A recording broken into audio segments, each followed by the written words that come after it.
wa barakatuh. I don't know if the sound is too good, yeah. Sounds like it. I don't know if you guys heard that. Just one more time. Assalamu alaikum wa rahmatullahi wa barakatuh. So alhamdulillah, we've got two amazing guests tonight, Mohammed Hijab and Hamzah Tzortzis, and we're going to have what I anticipate is going to be a really edifying and inspiring program. But before we start, we would like to have a qira'ah, and it was supposed to be from a local qari, but that local qari really liked how Mohammed Hijab himself read, so he decided to confer the honors onto him to recite the qira'ah.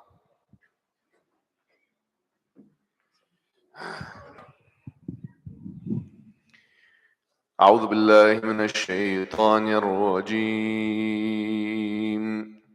بسم الله الرحمن الرحيم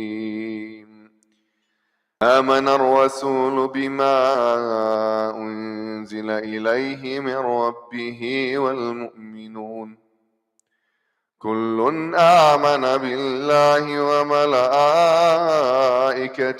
وكتبه ورسله لا نفرق بين أحد من رسله وقالوا سمعنا وأطعنا غفرانك ربنا وإليك المصير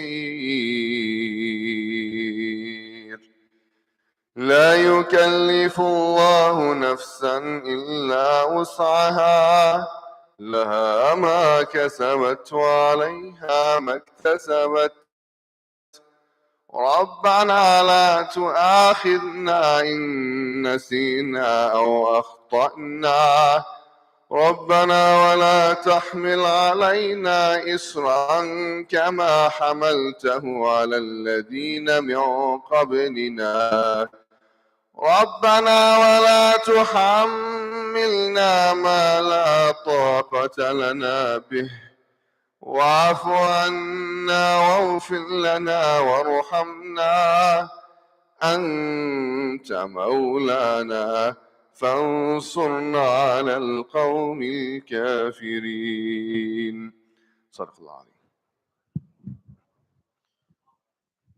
MashaAllah, that was a really moving recitation.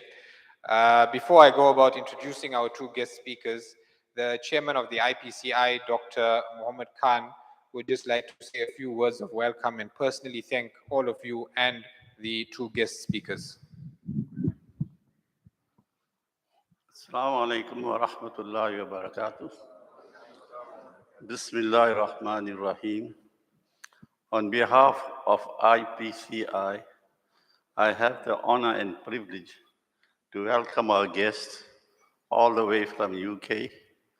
And I know one of the speakers is from the Hyde Park corner, Speaker's Corner, and has experience with engagement with other religious organizations. And I would like to welcome each one of you to this evening's program. And I don't want to take much of your time, but just to thank you, and also the organizers who have organized this function. Thank you. Jazakallah for that. So before we begin, we've got to do a customary introduction.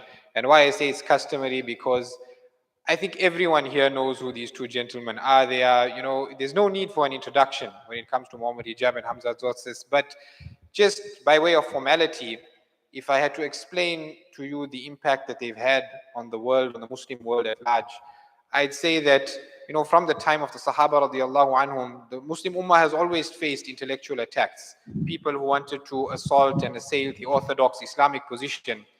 And in every one of these eras, Allah subhanahu wa ta'ala chose certain individuals to stand up and defend the Islamic cause. And in the beginning of the 21st century, in the first decade, New Age atheism using social media had begun to create doubts in the minds of believers the world over. And Allah subhanahu wa ta'ala handpicked certain individuals to defend the deen. And alhamdulillah, these two scholars, these two gentlemen are from amongst those people who have defended the deen, that through their writings, through their debates, through the content that they've produced, they have played a huge role in stemming the tide of the secular, Western, liberal mindset. And they've trained an entire generation of youngsters to be confident in their deen, to be confident about defending the orthodox Islamic positions. And they personally have, taken it upon themselves to go out and challenge those people who are attacking Islam. And who doesn't know the famous debate with Hamzah and Lawrence Krauss? I think it's got over 5 million views on YouTube. Or Muhammad Hijab when he absolutely humiliated David Wood on YouTube. Who hasn't seen those? Those are iconic moments for all Muslims around the world. And so, they've got a lot to offer us, and we've got a lot to learn. They've represented Islam on the highest platforms. Alhamdulillah, they've done all of us proud. When it comes to qualifications, then the way Hamzah put it, I think, is that Muhammad Hijab has more degrees than a thermometer. He has a master's degree in history. He has a master's degree in Islamic studies. He has a master's degree in philosophy. He has a bachelor's degree in politics. He's still studying for his PhD in philosophy. He's still studying at Al-Azhar as well at the same time. He's also studied under so many traditional scholars, Hanbali Aqidah, Hanbali Fiqh, Tafsir, Hadith, Usul al-Hadith, all of the traditional subjects he studied as well. And if we look at Brother Hamzah, he's studied, so he has many postgraduate qualifications in philosophy. He's studying for his PhD as well. He's written an amazing book called The Divine Reality. I really recommend that everyone reads that book. It's been translated into 10 languages. He was the CEO of IERA, one of the leading dawah organizations in the world. If you look at their website, I think they're getting over 100 shahadas a day. And he's also a trained boxing expert and a Wing Chun Kung Fu master. So we have a lot to learn from him. And both of them have started this website called Sapiens Institute. And I would really also recommend that everyone checks that out. There's such beneficial content there for us to further our learning as Muslims. We're all going to go on this journey of ilm. And Sapiens Institute, which they both have co-founded, is one of the best websites you can use for that. So the way the program is going to work is, I'm not sure who's speaking first, but the speakers are going to speak one after the other. Then we're going to open the floor up for Q&A. After that, at about 8:30, we'll stop with that. Then there's going to be some tea and desserts. And then at 9 o'clock, Isha Jama'ah will take place in the building next door, in the Musalla next door, where the new radio station is. We're going to go down there. And at about 9 p.m., the Isha Jama'ah will take place at that time. So without further ado, whichever one of you guys is speaking first can come up.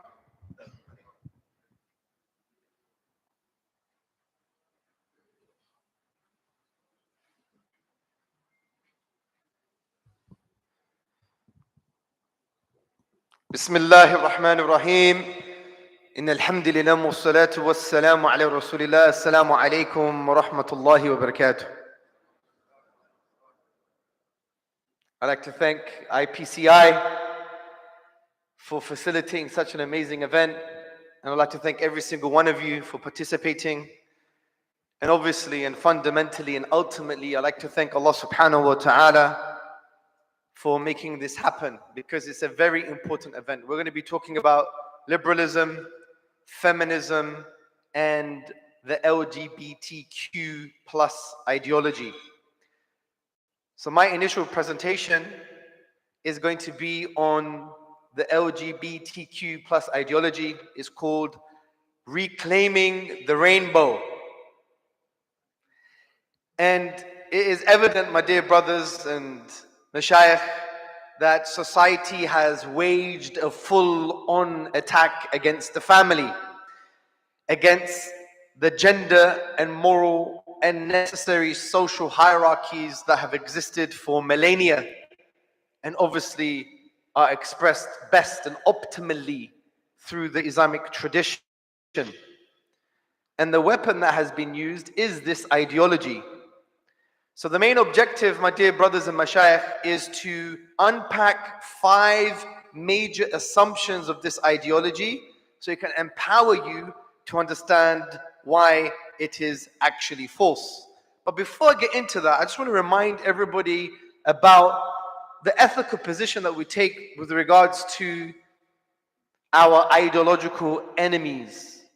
It doesn't necessarily follow that just because someone's an ideological enemy, that now you have to assert yourself physically in a way that discriminates, in a way that is violent.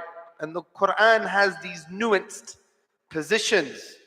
In Surah Mumtahana, chapter 60, verse 8, Allah subhanahu wa ta'ala says, Allah does not forbid you from dealing kindly and fairly with those who have neither fought nor driven you out of your homes. Surely Allah loves those who are fair. And interestingly, Allah uses the form of the word bir, which we know means righteousness. And it's used in the context of the Quran in chapter 19, verse 32, with regards to piety and intense goodness to one's mother. So it's very important for us to understand that yes, we are ideologically poles apart, but I'm going to be fair to you. I'm going to be righteous towards you. And this is why we shouldn't fall for the kind of neoliberal, neo-postmodern trap that just because you disagree with someone, you may disagree with the conception of rights. It doesn't mean that now I'm going to be violent against you or discriminate in a way that actually harms you. Because our main role as Muslims is to do what? Is to be what? Is to be beacons of light to show the mercy of Allah subhanahu wa ta'ala and the mercy of the Prophet sallallahu alayhi wa sallam manifested in a form of guidance. We want to awaken the truth within.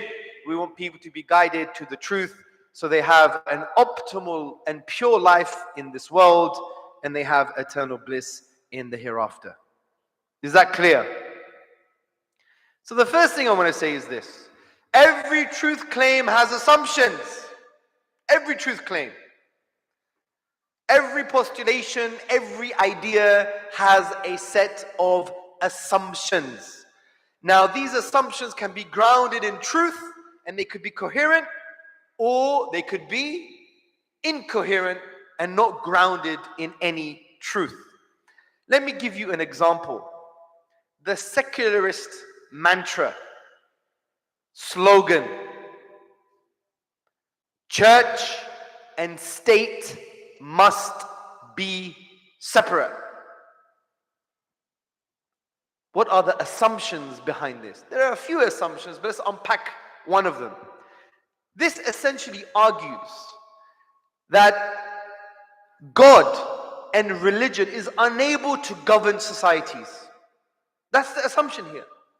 Essentially, it's articulating that secularism has its own epistemological and metaphysical biases, meaning how they see the world, the nature of political discourse, the nature of governing people, can only be understood by referring it to secularism itself.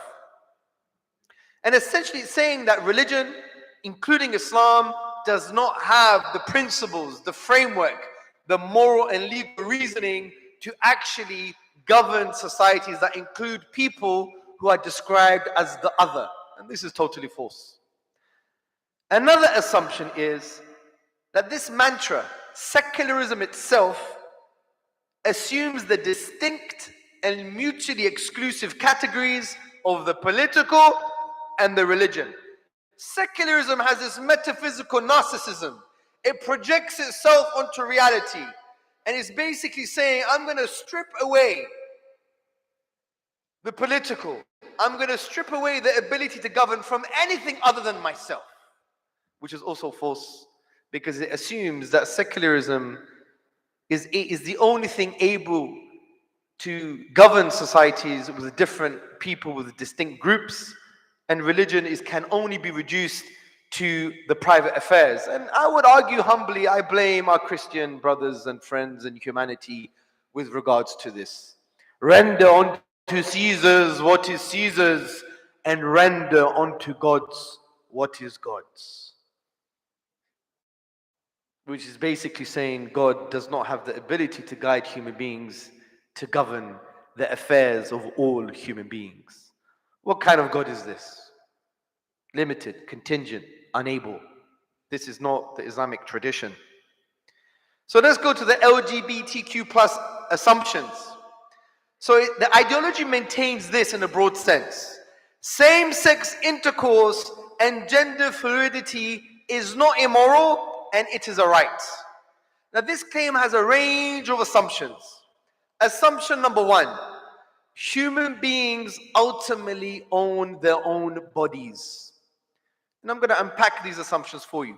Number two, same-sex intercourse and gender fluidity is a fundamental individual right. Number three, same-sex intercourse and gender fluidity does not have any wrong making features. It's not immoral. Number 4, sexuality and desires form one's identity. Finally, sexuality, gender, is a social construct. There are no biological markers. Now, within the LGBTQ plus ideology and its advocates, there's disagreement amongst these assumptions. Some would adopt maybe the last 2 assumptions. Some may adopt all of them, even though some of them may contradict.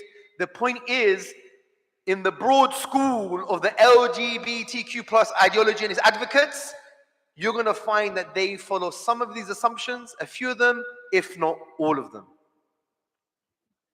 So let's unpack the first assumption. Humans own their own bodies. Now, fundamentally and generally speaking, they would argue there is no creator, which is an atheistic assumption.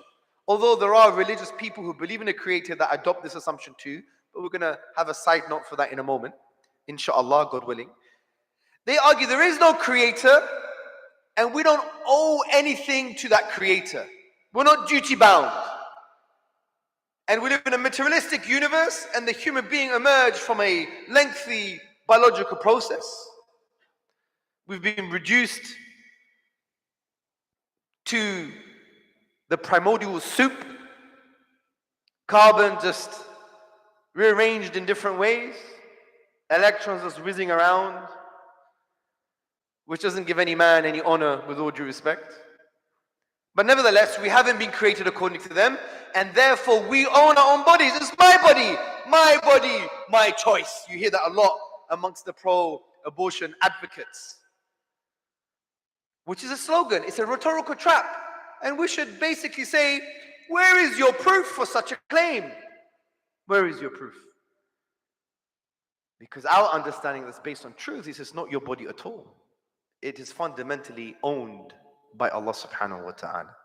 So when they say they own their own bodies, they say we have every right to do whatever we want with our bodies as long as it doesn't harm anyone. And obviously they have a particular definition of harm. Now, some religious people may believe in God, and therefore they may believe ultimately God owns our bodies, but they will make the argument, well, God allows us to do whatever we want as long as it doesn't harm anyone, which is a kind of liberal assumption with its own normative ethical theories that are away from any Abrahamic discourse. The second assumption is an individual right. It's an individual right. Forget owning your body, forget this, that, and the other. We live in a liberal society, in a secular society, and the law has said that it is your right. Same-sex intercourse, it's something that you're allowed to do. It's within the law. It's legal. Gender fluidity is totally fine and acceptable. This is part of what we call individual rights. Now, we don't reject individual rights. We have this notion in our tradition called huquq al-ibad, the rights of the individual. But we would say, why are you assuming your conception of rights is universal and absolute? Who gave you that right to play God? Are you external to the universe? You can make the universal moral claim? Who are you?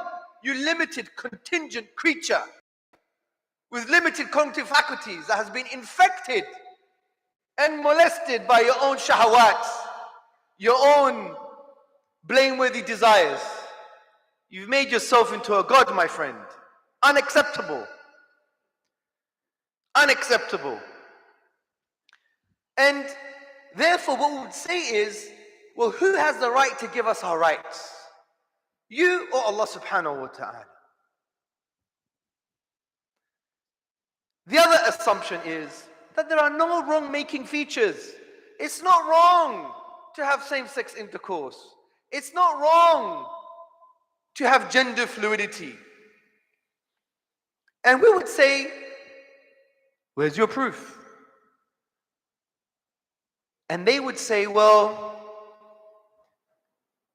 we know that good and bad is based upon the maximum happiness for the maximum number of people, which is a normative ethical theory called utilitarianism. It's a consequentialist theory. It looks at the consequence or the impact of a moral action. And they use the limited understanding of the future, if you like. The moral dominoes falling, and they make an assessment. And they say, well, there's nothing wrong with same-sex intercourse. There's nothing wrong with gender fluidity, because we believe things are wrong or right based on what? The maximum number of pleasure and happiness for the maximum number of people. So if it reduces happiness or increases suffering, then that is evil. And this is based on a particular assumption, a moral assumption. It's a normative ethical theory called consequentialism. Now, we don't have to unpack this in too much detail, but generally speaking, the Western civilization bases its moral truths, if you like, on two main normative ethical theories.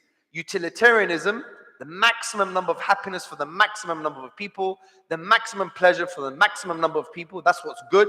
And if you reduce that happiness or you increase suffering for people, then that is evil. Then you have another thing called deontological ethics. Deontological ethics is not really about the consequences of your moral action.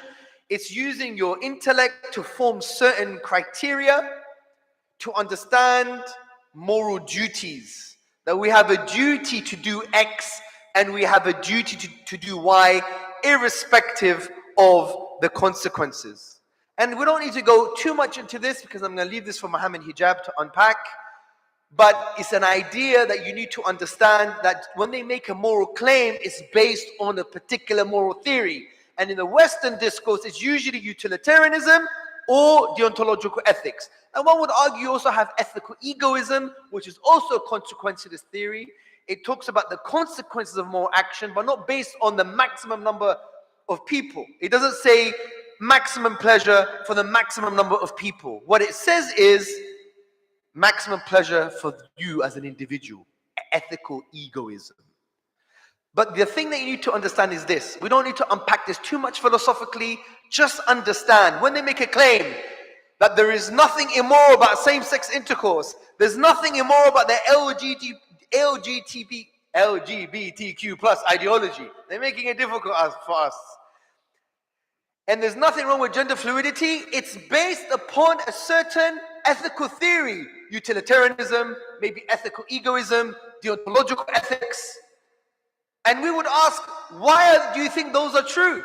I don't have to adopt your normative ethical theory. We have our own ethical theory. Divine command theory. Allah's commands are the best for us, which we'll unpack in a few moments.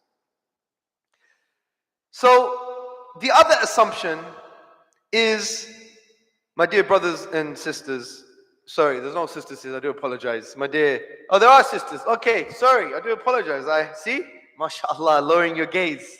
Yeah? We're lowering our gaze, you know, in both senses of the phonetic term. The gaze and the gaze.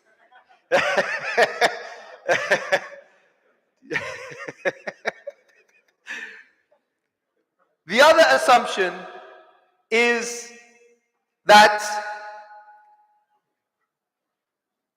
sexuality and gender is a social construct. It's not based on any biological markers. Now, this is based on something called queer theory, okay? Note this down, queer theory. Now, queer theory is basically an extension of postmodernism, which I'm going to discuss very briefly. But queer theory was motivated by the uncontroversial and justified point that says who we are is not just biology. This is called biological essentialism, that our biological traits or DNA or physical makeup dictate who we are. This has been refuted. And this is well known even in the Sunnah of the Prophet ﷺ. But the mainstream view is that there is a combination of biological traits, DNA, physical makeup, and society, or some kind of socialization or nurturing. It's a combination. What queer theory does, it literally cuts the umbilical cord between the physical makeup, DNA, biology, and socialization. It says it's just socialization. It's all a social construct. And queer theory is essentially based on postmodern principles. So postmodernism is very hard to define, but you could reduce it to certain principles. There are a few, but we only need to talk about two in this context. The first one is radical skepticism. Postmodernism argues that there is no method to obtain objective truths about reality. And this is like a commitment to cultural constructivism, meaning it's just a cultural construct. We're radically skeptic about truth claims. And this was based on Foucault's kind of understanding of power. Foucault, who was a khabith, nasty piece of work, that he's referred to, he is seen as like one of the modern founders of queer theory and postmodern discourse. He's seen as an intellectual giant amongst those circles, but he was raping young Algerian boys in graveyards. Trust me, you could trace these ideas to people who are fundamentally, they're not even human. They're like the bottom, the bottom of a dustbin. You scrape that muck. That's what they are, they're that muck. I'm not trying to dehumanize them. I'm just saying from the character point of view. How can you rape boys in graveyards? What's the matter with you? And he was so obsessed with sexuality. He actually wrote many volumes on the history of Western sexuality. He fetishized sexuality, honestly, and they respect him. Look who he was. Look who we follow. The Prophet sallallahu alaihi wasallam, the highest moral character, the best human being to have walked this earth. Look who they follow. Someone who raped young Algerian boys in graveyards. Come on. You don't need to be a philosopher or sophisticated to find out how dumb, stupid, incoherent, unhuman these ideas are. So how do we apply radical skepticism to queer theory? So they say biology, therefore gender, is a social construct that is produced through the power structures in society and language. It's got nothing to do with biological markers. Any form of biological truth, any truth about gender that we know that's normative, is just a form of socialization. The second postmodern principle is about social hierarchies, which I briefly mentioned about Foucault. They say that society is based on systems of social hierarchies and power. These decide what is known, the idea of discourses. You grid, power is accessible everywhere, and people who hold the power structures or the social hierarchies and the discourses you use is the one that's going to shape what is known and what is be known, what is true and what is not true. And they say because what can be known or not known is socialized and propagated, if you like, and constructed through language, which Foucault called discourses, then they're radically skeptical about all of this stuff. And they also are skeptical, or they believe social hierarchies are unjust forms of power, or they could be sources of oppression, and queer theorists argue violence. So how do we apply this socialization or social constructivism to queer theory? Well, queer theory argues that fixed categories of heterosexual or male, female, and normative terms concerning sexuality are forms of oppression because you put them in categories. There's a power structure that develops that language and puts it in categories. And that power structure itself is using that language to dictate what can be known or not known. This is a source of oppression, they argue. And therefore they say that this is built by social narratives perpetuated by language, and queer theory argues this is violence. And before we go to the next assumption, there are some key thinkers of postmodernism and queer theory. You don't have to know them in detail. We already spoke about Michel Foucault, who was a French philosopher. Why can you reduce nasty ideas to French thinkers? I don't know what's going on. He wrote The Order of Things, Discipline and Punishment, The Birth of the Prison, Madness and Civilizations, and The History of Sexuality, which is a multi-volume history of Western sexuality. And some of his key ideas we've mentioned, but he says that his ideas center on power, and what we know to be true are just constructions of language, which he called discourses, and his work has become canonical for queer theorists. You have Jacques Derrida, a French philosopher. He wrote of grammatology, writing and difference, and speech and phenomena.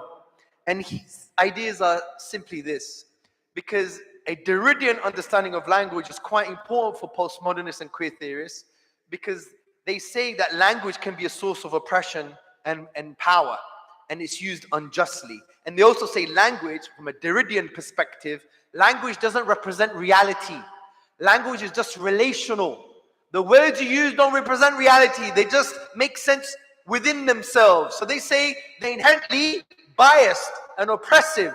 For example, a Derridian understanding of language would say, when you say what is the opposite of male, we say female. Male, female's opposite of male. There's the hierarchy. So these two terms are relational. One's on top, one's in the bottom, generally speaking. And that's why he developed this term called phallogocentrism. Phallogocentrism was the argument that in Western language and discourse, it's inherently pro-male. It favors the masculine hierarchy, therefore it is oppressive. And you have the works of Simone de Beauvoir. She was a feminist philosopher, but she was also an existential philosopher. Her great work, not great in terms of praising it, but in terms of popularity, is called The Second Sex. And she essentially argues that someone is not born a woman, they become a woman. And what it means to be a woman is not just a biological fact. She facilitates the idea that the sex you are assigned is not the same as the sex that you can become. And although she wasn't a queer theorist, but she developed the initial ideas for queer theory to develop. You have Gail Rubin, who's an anthropologist. She wrote The Traffic in Women, Note on the Political Economy of Sex, and Thinking Sex, Notes for a Radical Theory of the Politics of Sexuality. And basically she argues that family is just there, the family structure, the normative understanding of what it means to be a family, and that hierarchy is just there just to reproduce gender and to make heterosexuality seem normal. And she allowed the idea that gender could be reproduced, and there are systems in place to control that. Gender norms, male and female, are repressive, she argues, and she says that we conform to them. Judith Butler, who's alive, she's a philosopher. Her famous work was Gender Trouble, Feminism and the Subversion of Identity. She presents the idea of gender performativity, which is really the key philosophy, if you like, of what's happening now with the transgender movement. She argues that there are no biological traits that dictate your gender or your sexuality. And she calls this gender performativity. Now, it's not a performance that you act like an actor, but rather it's like the social hierarchy and the language that you use allows you to become that thing. So she would argue, for example, in a legal context or in a Christian context, when the priest says, and he has a legal authority, I now announce you man and wife. By virtue of his authority, the social hierarchy, by virtue of the language that he's using, they become man and wife automatically. 5 seconds ago, they were not man and wife. So by virtue of the structure, hierarchy, and the language used, you can perform a gender or perform a role. So she argues, disturb the social hierarchies, agitate them, break them down, disturb the language, change the language, therefore you have more freedom and you can make up any gender you want. So we know, and the other assumption which we need to quickly talk about is that your identity is formed by your desires. That's the key aspect here. That's a key assumption of the LGBTQ plus philosophy, that my desires are going to form my identity. So let's quickly unpack them. I should just be another 5 minutes, inshallah. From an Islamic perspective, do humans fundamentally own their own bodies? Who owns our bodies? Allah. So we disagree with that assumption. We disagree with the assumption that humans ultimately own their own bodies. Allah created us. Allah owns us as an aspect of His creative agency and power, an aspect of His rububiyyah. And therefore, He has every right to tell us what to do with our bodies because it belongs to Him. and we have a duty to Allah subhanahu wa ta'ala. Is this clear? Let's unpack the second assumption from an Islamic perspective. Same-sex intercourse and gender fluidity is a fundamental individual right. No. According to whose conception of rights? Your rights are not universal. They come from a liberal individualistic paradigm. We say that the true universal rights is the one who is from the one who created the whole universe, whose commands are based on his goodness. He is Al-Bar, the source of all goodness. He is Al-Rahman, the intensely merciful. He is Al-Wudud, the loving. He is external to the universe. He can make the universal moral claim. He could make the claim about rights. He is Al-Alim, Al-Hakim. He is the knowing, the wise. He has the picture. We just got the pixel. So when Allah commands something or says something, gives our rights, He has every right to do so because He owns us. He has every right to do so because He is the source of all goodness and the ultimate authority. As Allah says in the Quran in chapter 7 verse 28, indeed Allah does not order immorality. Do you say about Allah that which you do not know? The other assumption that we want to mention is that they claim that desires form your identity. This is so not true. You may have a desire to be maybe homosexual, but that could be unpacked and you could have some mentoring and you could change that desire, which is well known in the psychological discourse. That's why they're trying to ban that type of therapy. But notwithstanding, in the Islamic tradition, desires do not form our identity. What forms our identity is that we are worshippers of Allah subhanahu wa ta'ala. Allah says in the Quran in chapter 2 verse 138, this is the natural way, the fitrah. This is the natural way of Allah. And who is better than Allah than Allah in ordaining a way? Sorry, the word fitrah is used in chapter 30 verse 30, not in this context. And we worship none but Him. So our primary identity is not our desires, it's the fact that we've been created by Allah and we're here to worship Him, which means to love Him, to know Him, to obey Him, to submit to Him, to glorify Him, and to direct all internal and external acts of worship to Allah alone. Also, we know that following your desires that are not guided by Allah, that are not in line with Islam, are actually blameworthy. As Allah says in the Quran in chapter 28 verse 50, and who is more astray than the one who follows his desire without guidance from Allah? Indeed, Allah does not guide the wrongdoing people. And so this is very, very important for us to understand, my dear brothers and sisters. The other assumption, gender, sexuality is just a social construct. Yes, we don't agree with biological essentialism, that it's just biology. There's a combination of both, socialization, nurturing, social nurturing, guidance, and biology. And we know this from the Sunnah of the Prophet ﷺ. But we totally and categorically reject that it's just socialization. There is something within us biologically that Allah has created, and from a fitrah perspective, that actually dictates our gender and sexuality. And Allah makes it clear. It's a binary world, the male and the female. And the male is not like the female. And this is supported by psychological, anthropological, and biological evidence. And the way to disturb this assumption is to produce its absurdities. If we follow through with the queer theory postmodern discourse, I could just say this. If biological markers do not dictate who I am with regards to sexuality, gender, or even my identity itself, then from now on I announce I am a bushy-tailed cat. Meow. Meow. You can, if you're consistent with postmodernism, if you're consistent with queer theory, then I'm a bushy-tailed cat. Oh, 1 minute. Gender performativity. If you follow that narrative, all of a sudden, now I am a 6'7" Egyptian, handsome, articulate, eloquent man. Right? My features don't count. My biological traits don't count. Or, and to be a little bit more controversial, since color, biology doesn't dictate who I am, I could say this.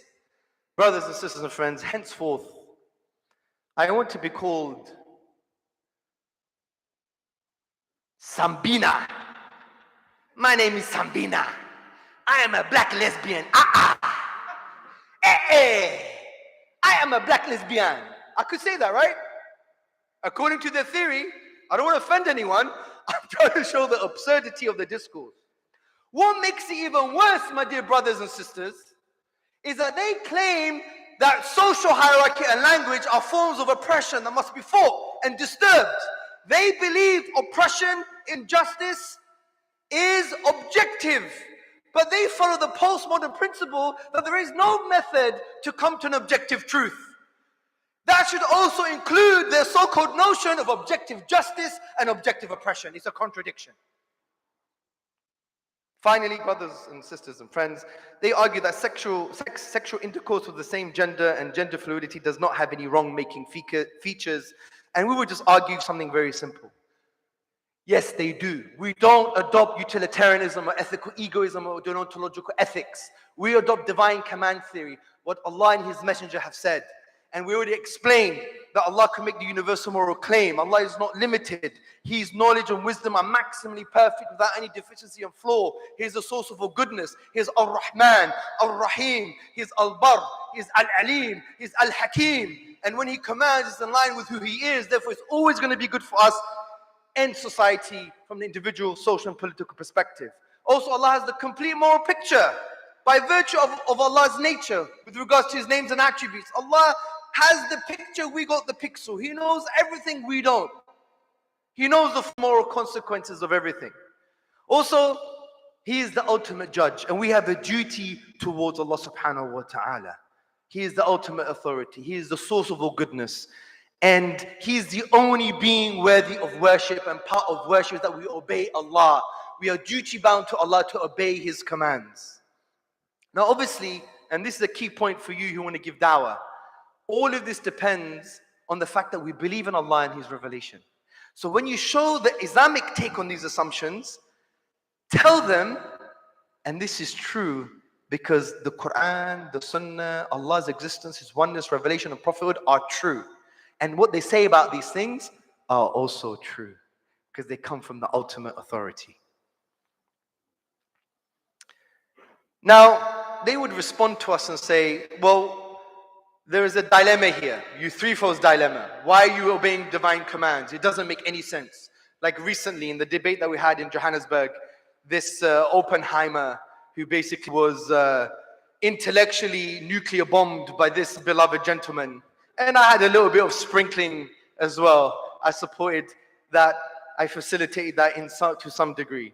But he was totally annihilated when he said, why should I follow essentially the religion of the white man, the ethics of the white man? Was John Locke Nigerian? Why? Where's your proof that these things are objective and true? Oh, morality. Right? And then he shut up for the whole debate. He was quiet like a mouse. Quiet like a mouse. Maybe I should identify as that cat and eat him alive. Meow. Oppenheimer, the mouse. So they say you threefold dilemma applies. And this is the dilemma. Is it good because Allah commanded it, or is it good because the commands of Allah are good?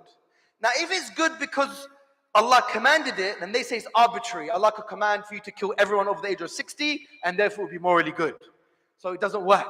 Then they would say, if you choose, is it good because the commands of Allah are good, then good is an external reference point. That good is external to God Himself.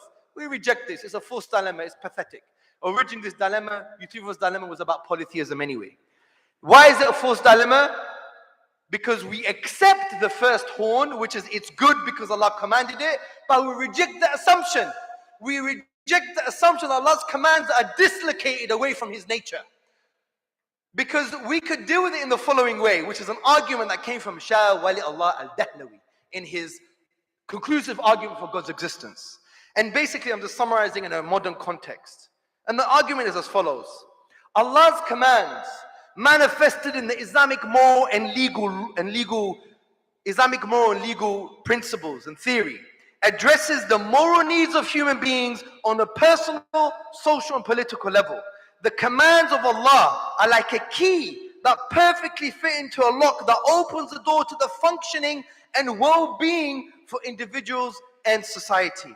A key is designed for a lock, and just like the key is designed for a lock, the commands of Allah are designed for our well-being. Therefore, it's completely irrational and absurd to claim that Allah's commands are arbitrary. To argue such a thing is equivalent of claiming that a specific key that opens a specific door was not designed. So I know I've gone a little bit too much, but let me just, literally 3 minutes, and you hold me to account on these 3 minutes, inshallah. They would argue and say, look, don't force your assumption on us. Congratulations, this is where we want you. You're the one who's been putting this ideology across the world behind money and power and even violence. You've been pushing this ideology down our throats. Leave our children alone. Leave us alone. Do what you want in your bedroom. I'm not saying it's right. You're still going to go to hell for it if you don't believe in Allah. But leave us alone. Stop being such disgusting, shaitanic human beings that you want to change our children. Gender affirming care. What does that mean? I'm going to cut off your genitalia. I'm going to make it into a vagina. With all due respect, I apologize, sisters. That's what happens. If you see some of the pictures, you'll faint. Gender affirming care. And they were complaining about circumcision. This little small piece of skin. But what they do is they get the vagina, they make it to a phallus that doesn't even work. And when it doesn't work, sometimes they take it from the rectum. Yes. And then it grows hairs and it stinks and they can't do anything and they want to commit suicide. We should feel sorry for these people. Out of love, out of genuine care for humanity. These people have gender dysphoria. It's a medical problem. And we should be caring enough to help them. This LGBTQ plus ideology doesn't care for them. They don't care for them. They want to destroy them. So yes, we agree, don't force assumption on us. And since you understood that you have assumptions too, then maybe you should stand in the possibility that our assumptions that are coherent come from the truth. Let me give dawah to you. Allah is true. His oneness is true. His revelation is true. Prophethood is true. And what they say is true. They also say love is love. This is a nonsensical rhetorical trap, trying to make us feel that we're not loving. Muslims are the most loving human beings because we're taught by Rasulullah sallallahu alayhi wasallam to love for humanity what we love for ourselves. In Tariq al-Kabir, narrated by Bukhari. Also in the Hadith al-Arba'in, لا يؤمن أحدكم حتى يحب لأخيه ما يحب لنفسه. You won't truly believe unless you love for your brother what you love for yourself. And now he says this means humanity as well. That you want good for them and guidance for them. Obviously we don't love disbelief, but we want good for them and guidance for them. Just that this is a nonsensical trap because love is intentional and directional. You want people's well-being. The LGBTQ plus philosophy, especially the transgender movement, does not want your well-being. They want to destroy and mutilate you. And also we could just agitate them and say, fine, love is love, then water is water, drink from the toilet. And we could say, okay, sex is sex, make love to a corpse. Food is food, okay, eat my vomit. Right? They've been having intellectual vomit all this time. Incoherent intellectual postulations and musings, which is equivalent of intellectual vomit that we need to clean up. So my dear brothers and sisters, this is the end of the presentation. When you know how to unpack the assumptions, you know the Islamic take on those assumptions, don't stop there. Bring them to Allah. Our assumptions are true, they're coherent, they come from Allah. And let me explain to you who Allah is. He wants good for you. He wants you to be guided. He doesn't want you to go to hell. That's why He sent down revelation. And we could prove the Quran, prove Allah's existence, His oneness, His revelation and prophethood. And what comes from this truth is true. And obviously, you're not going to articulate like me with passion and a sense of maybe bordering arrogance. I'm doing this as to get you to think. But the art of da'wah is to do what? To call people to Allah. Chapter 16, verse 1 to 5. To call people to Allah, to the sabil of Allah with hikmah and hasana. Wisdom. You're applying your ilm in a particular context. You're applying knowledge in a particular context for an Allah-centric goal. We want to awaken the truth within people. We want good for humanity. And we do it with hasana, which implies goodness, righteousness, a sense of love. So if you do it in that way, and you do it with calmness, then I think everything's going to be okay. But now is the time to start doing it. In the next 5 years, South Africa will be a different place. We don't want it to be there. We want goodness for humanity. And that is our job as Muslims. Assalamu alaikum wa rahmatullah.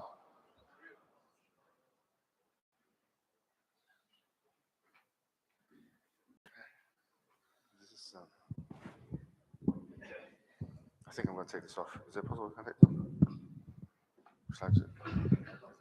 Can I take it off? Does it come off? I think we should take it off. Okay, cool. Yeah. Assalamu alaikum wa rahmatullahi wa barakatuh. You know, we the Muslims believe that the Quran have all the solutions to all of our problems. and that the Quran is the best form of guidance. So when we talk about homosexuality, the practice of it or the belief of it, or when we talk about feminism, or when we talk about liberalism, in a sense, the Quran has dealt with all of those topics. And this actually affirms the timeless moral nature of the Quran al-Kareem. For example, I was pondering over some verses in the Quran in Surah Al-A'raf. And it's very, very interesting because when the prophets came to the people, they all came and they said, they called them to Tawheed. مَا مِنْ إِلَهٍ غَيْرُهُ, that there's no God except for Him, i.e. Allah subhanahu wa ta'ala. And then, for example, وَمَدْيَنْ إِذْ قَالَ لِقَوْمِهِ, for example, or Thamud. But then when it came to Lut alayhi salam, he didn't actually tell the people to worship Allah. It's a very interesting situation here. He's the only one. This is something you can check. Go on Surah Al-A'raf, and you'll see all of the prophets said, مَا مِنْ إِلَهٍ غَيْرُهُ. They said, only worship Allah. There's no other God except for Him. But Lut alayhi salam, when he came to his people, that wasn't the first thing he said to them. He said to them the following: وَلُوطًا إِذْ قَالَ لِقَوْمِهِ أَتَأْتُونَ الْفَاحِشَةَ مَا سَبَقَكُمْ بِهَا مِنْ أَحَدٍ مِنَ الْعَالَمِينَ. This is in chapter 7, verse 80, Surah Al-A'raf. The first thing Lot said to his people, according to the Quran, is, are you approaching the people with something that nobody before you has done? إِنَّكُمْ لَتَأْتُونَ الرِّجَالَ شَهْوَةً مِنْ دُونِ النِّسَاءِ بَلْ أَنْتُمْ قَوْمٌ مُسْرِفُونَ. The first thing he challenged them on was this: homosexual practices. He says, you are approaching men in a desirous way, in opposition to or other than women. You are a people who transgress all bounds. It's very interesting, the phraseology, and we'll come back to it. How did they respond to him? Because all of this is so interesting. Allah has placed it in the Quran for a reason, so that we can read this as people of the 21st century and take lessons from this. There's no doubt about that. وَمَا كَانَ جَوَابَ قَوْمِهِ إِلَّا أَنْ قَالُوا. It wasn't the case that his qawm, his people, responded to him, except that they said, أَخْرِجُوهُم مِّن قَرْيَتِكُمْ إِنَّهُمْ أُنَاسٌ يَتَطَهَّرُونَ. Remove them from your town. They are a people who seek purification. Now, let's take it one step back. Let's really analyze these words for a second. Very interesting. The first thing is, Lot challenged his people. He said to them, you are a people who prefer women, men over women, in shahwa. He made it very clear. Shahwa means desire. And then he said the following. He said, you are qawmun musrifun. Musrifun means you go overboard. You're going too much now. Now, I was thinking about this tail end of the ayah for many years, actually. And this is not a tafsir, this is tadabbur. I want to just explain what I've been thinking about. You see, in psychology, there is something called replacement theory. Some people call it Romeo and Juliet theory. Very interesting. Especially when it comes to love and sexuality. If you continually tell someone not to do something, sometimes it makes it more desirable for them. And if you say, don't do that, don't do that, don't do that, don't do that, and it's in a sexual context, sometimes it can make them want to do it more. This is the case. This ayah is very interesting because it's not really saying, don't do that in that manner. It's saying you're going overboard now. Very interesting. So it doesn't activate that psychological response that someone, it could be argued, could get from that. And obviously in the other part of the other interaction with them, Lut said, هَؤُلَاءِ بَنَاتِي. These are my daughters. Effectively, that's the translation. You can marry them. But this daughters, is it the daughters of the village? Is it the daughters? This is a discussion among the scholars. The point is, he gave them an alternative. Because sexuality requires an alternative. Sexuality is like a wave. If you stand in front of it, it can swallow you, engulf you alive. Sexuality is not something you can try and stop like this. No matter how loudly you shout or what you do, it's something you need to redirect. So we go back. This tail end of the ayah is very interesting. But what is even for me more interesting from a sociological perspective is the response of his people. وَمَا كَانَ جَوَابَ قَوْمِهِ إِلَّا أَنْ قَالُوا. They only said one thing to him. They didn't care about, they don't want to argue with him. They don't care about قُلْ هَاتُوا بُرْهَانَكُمْ, bring your evidences, and they want to argue with you and debate with you. They don't care about all of that, to be honest with you. They're not interested. They only said one thing. Get them out of your city. And it's so interesting, the pronouns here.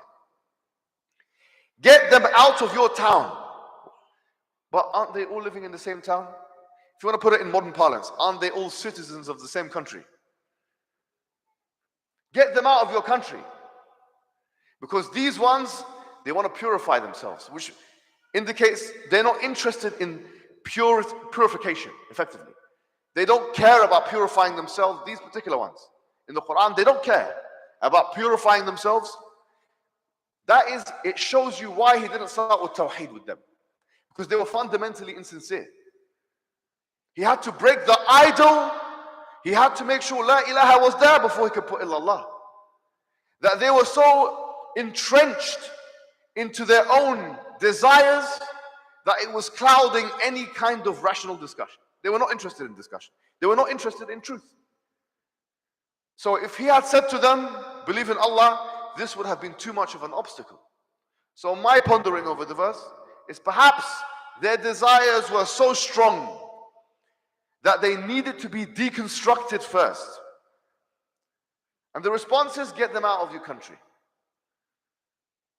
And you'll see how quickly you'll turn from South Africans to Indians when they enact laws. And put this on the record and remember what I said. When they enact laws of hate speech and anti-discrimination laws. When you start speaking about anti-LGBT practices and so on, they say if you do that, they'll copy the West. Monkey see, monkey do. This is what South Africa is going to happen. Just anything you want to predict, you can predict this. You'll see how quickly you go from this country, wherever, to your original country where you get them out of your city. This country is a liberal country. This country is about tolerance and inclusion. And if you're not interested in that, then leave. This is what they'll say, go back to your country. And this is already what we're seeing in the West. This country, and they do that in institutions. Your child has to learn this information. Your child must learn inclusion and tolerance and fundamental British or American values. Your child must learn this syllabus. There's undoubtedly exactly what Lut faced, we are facing. But imagine, he was like one person. And he had a small group of family members. And Allah still saved him, except for his wife. كانت من الغابرين. She was with those who, she sided with those, actually. And this actually teaches us another lesson, which is that we're going to lose people in this war. If a prophet of Allah, Lut alayhi salam, lost his wife in this ideological war, there's no doubt that we are going to lose people in this war. But we need to march ahead. And this was probably more than 3,000 to 4,000 years ago. And Allah, He describes her as a kha'ina. كانتا تحت عبدين من عبادنا فخانتاهما. لوط وضرب الله مثلا امرأة لوط امرأة نوح وامرأة لوط كانتا تحت عبدين من عبادنا فخانتاهما. The two wives of Noah and Lot, they were underneath two of our slaves and they betrayed them. We will find people in our community who exist now who will also betray us. So we have to prepare for that. Who will side with the dominant ethic. Allah is psychologically priming and preparing us, showing us that even our family members, some of them, we will lose them in the ranks.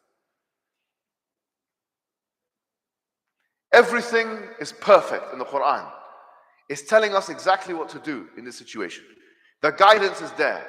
We offer alternatives. But Lut, despite the fact that he was one person with small number of family members, he still fought against this situation. He said, "Lo anna bi quwwa aw awi ila rukn shadid." If I had the power, I would change the situation.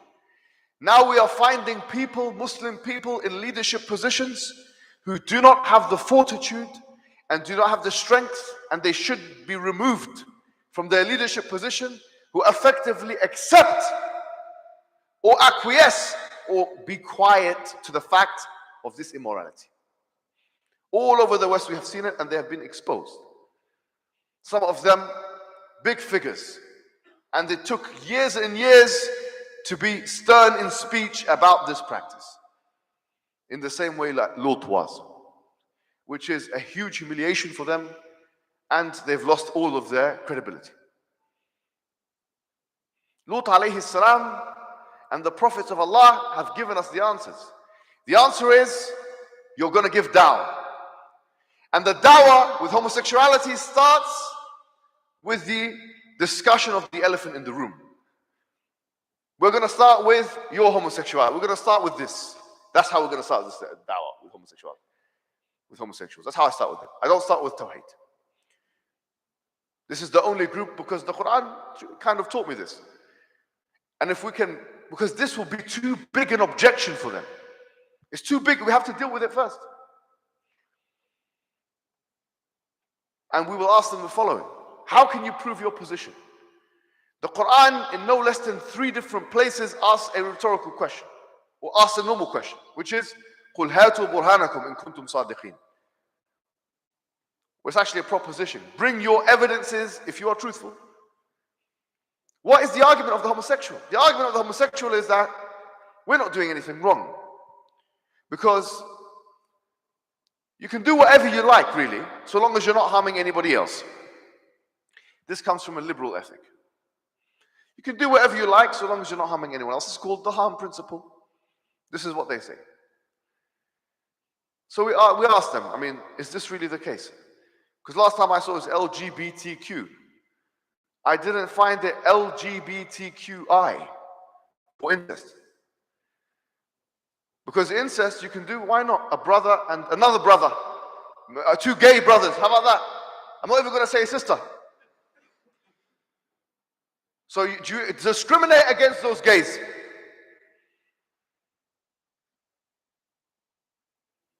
What can they say about this? Why haven't you included those? I've asked many of them that question. Some of them said, you know what, you have a point. I was like, but the injustice has already been done. The injustice has already been, according to you. I asked another one, do you know what he said to me? He said, it's not natural. I said, really? You're telling me? I said, you're going to use an argument that is natural or not natural? He says, what's your evidence against? I said, why am I going to tell you the evidence against? You're the one saying it's okay. You're the one telling me that you can do whatever you want so long as you don't harm anyone else. Isn't that a statement of truth? Aren't you making a truth statement here? Okay, tell me why that's true, that you can do whatever you want so long as you don't harm anyone else. We this and that, and we don't have evidence.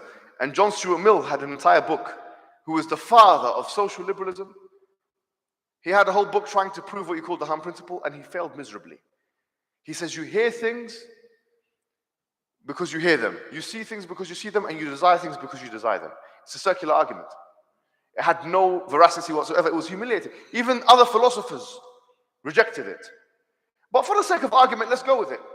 Okay, fine, let's for the sake of argument. Is it really true that you're not harming anyone else?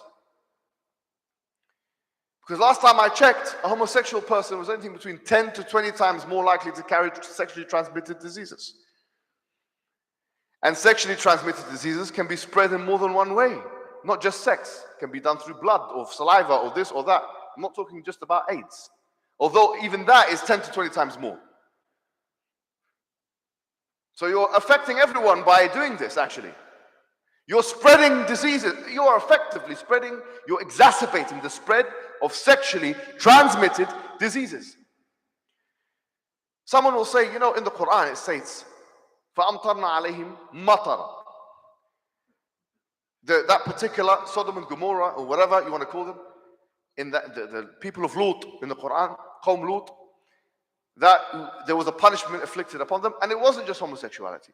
It was إِنَّكُمْ لَتَأْتُونَ الرِّجَالِ وَتَقَطَعُونَ السَّبِيلِ وَتَأْتُونَ فِي نَادِيكُمُ الْمُنْكَرِ. There was more than one reason. It's mentioned in Surah Al-Ankabut. That you are cutting the roads, you're doing homosexual actions, and you are doing munkar, evil actions. So there was a collection of actions. Of course, they didn't believe in Allah. But where is the matar from hijara on all these things? Well, the Prophet told us, actually. He said in the future, people will be committing sexually lewd actions, and we will invent for them new diseases that were never affected before. Yani, if you really consider it, I would rather, many people would rather die instantly through rocks coming from the sky than a slow disease which degenerates you over a span of time. It's a slow and painful death. And you look at your private genetical warts, and blood is coming out of your rectum, sorry to say. And I don't know what's coming out of your mouth, and this and that. This is a slow and painful reality. Is this not a punishment? Could this not be a punishment? Of course it could be, from the Islamic perspective. Of course it could be. وَبَلَوْنَاهُمْ بِالْحَسَنَاتِ وَالسَّيِّئَاتِ لَعَلَّهُمْ يَرْجَعُونَ. And we have tried them with good things and bad things. Maybe they'll come back. Maybe they'll come back. The point I'm making is,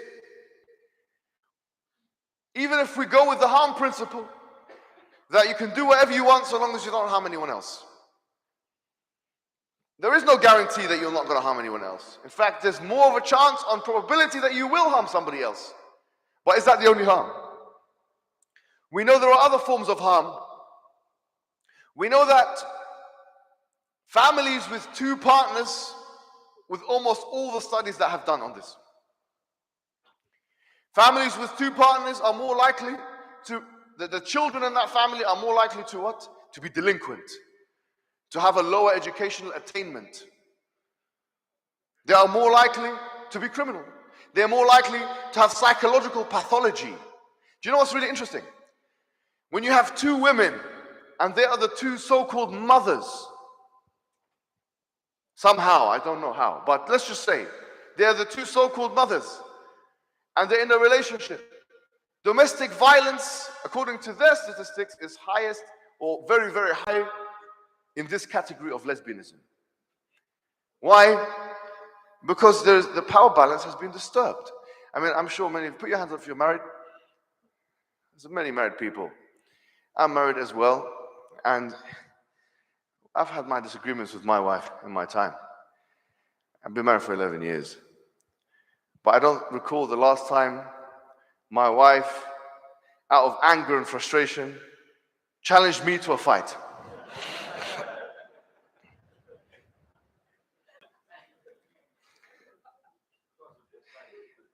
Not only that, hopefully the men in this audience have the same experience. Because it's a disadvantage. Even their size, bone, this, that, testosterone. This is not fair. She might call her parents. She might go to her friends. She might give me the stonewalling me and giving me the cold shoulder. But last time I found that she was actually trying to assault me was never. But when you have two women of a similar size and stature, and they fight each other, now imagine it's very similar weight and strength and size. And the neighbors, especially in Western countries, they don't want to get involved because they're all making these noises. They think maybe something is happening. But she's screaming, she's saying, stop. This is homophobia, stop it. Leave them. Leave them to do whatever they want to. We're living in a liberal world. And they're screaming and pulling, and the blood, and then one of them is coming out, and then one of them emerges, the masculine one, by the way.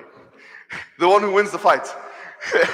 She's the one who gets the special treatment at the barber. She says, shave the head. Maybe she read the Bible.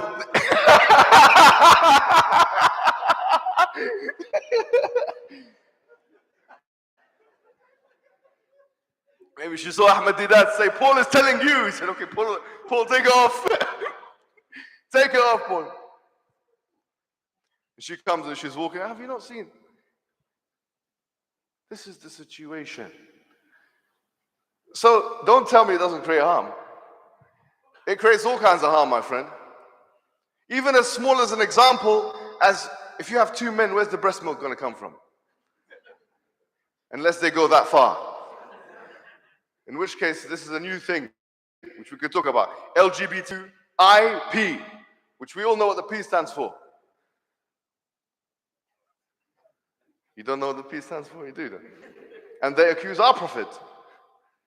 But you know, what's interesting about that is that the LGBTQ situation is connected to transgender ideology. And transgender ideology is effectively the following. It is effectively what psychologists refer to as psychosis. This is it. Because psychosis is officially when you lose touch with reality. This is an official definition. There was a time, there was people in my family that went to the mental asylum. I don't know what you call it here. The mental hospital, basically for the insane or for people who are mentally challenged. I don't know what you guys call it here. Is this correct? Is this politically correct? I'm not sure, yeah? Even if it isn't, I don't care. You know, Anyway, I remember very clearly, a person came out in the morning and he said, and he was walking like Arnold Schwarzenegger. Put his head up. He goes, I am half man, half robot. And then the three Nigerians, big ones, they came, grabbed him, and they put some medicines in him. I don't know what it was. They tried to sedate him. But in the mental hospital, you put the medicine in him, but in the university, you give him a prize. And you attack those who go against him.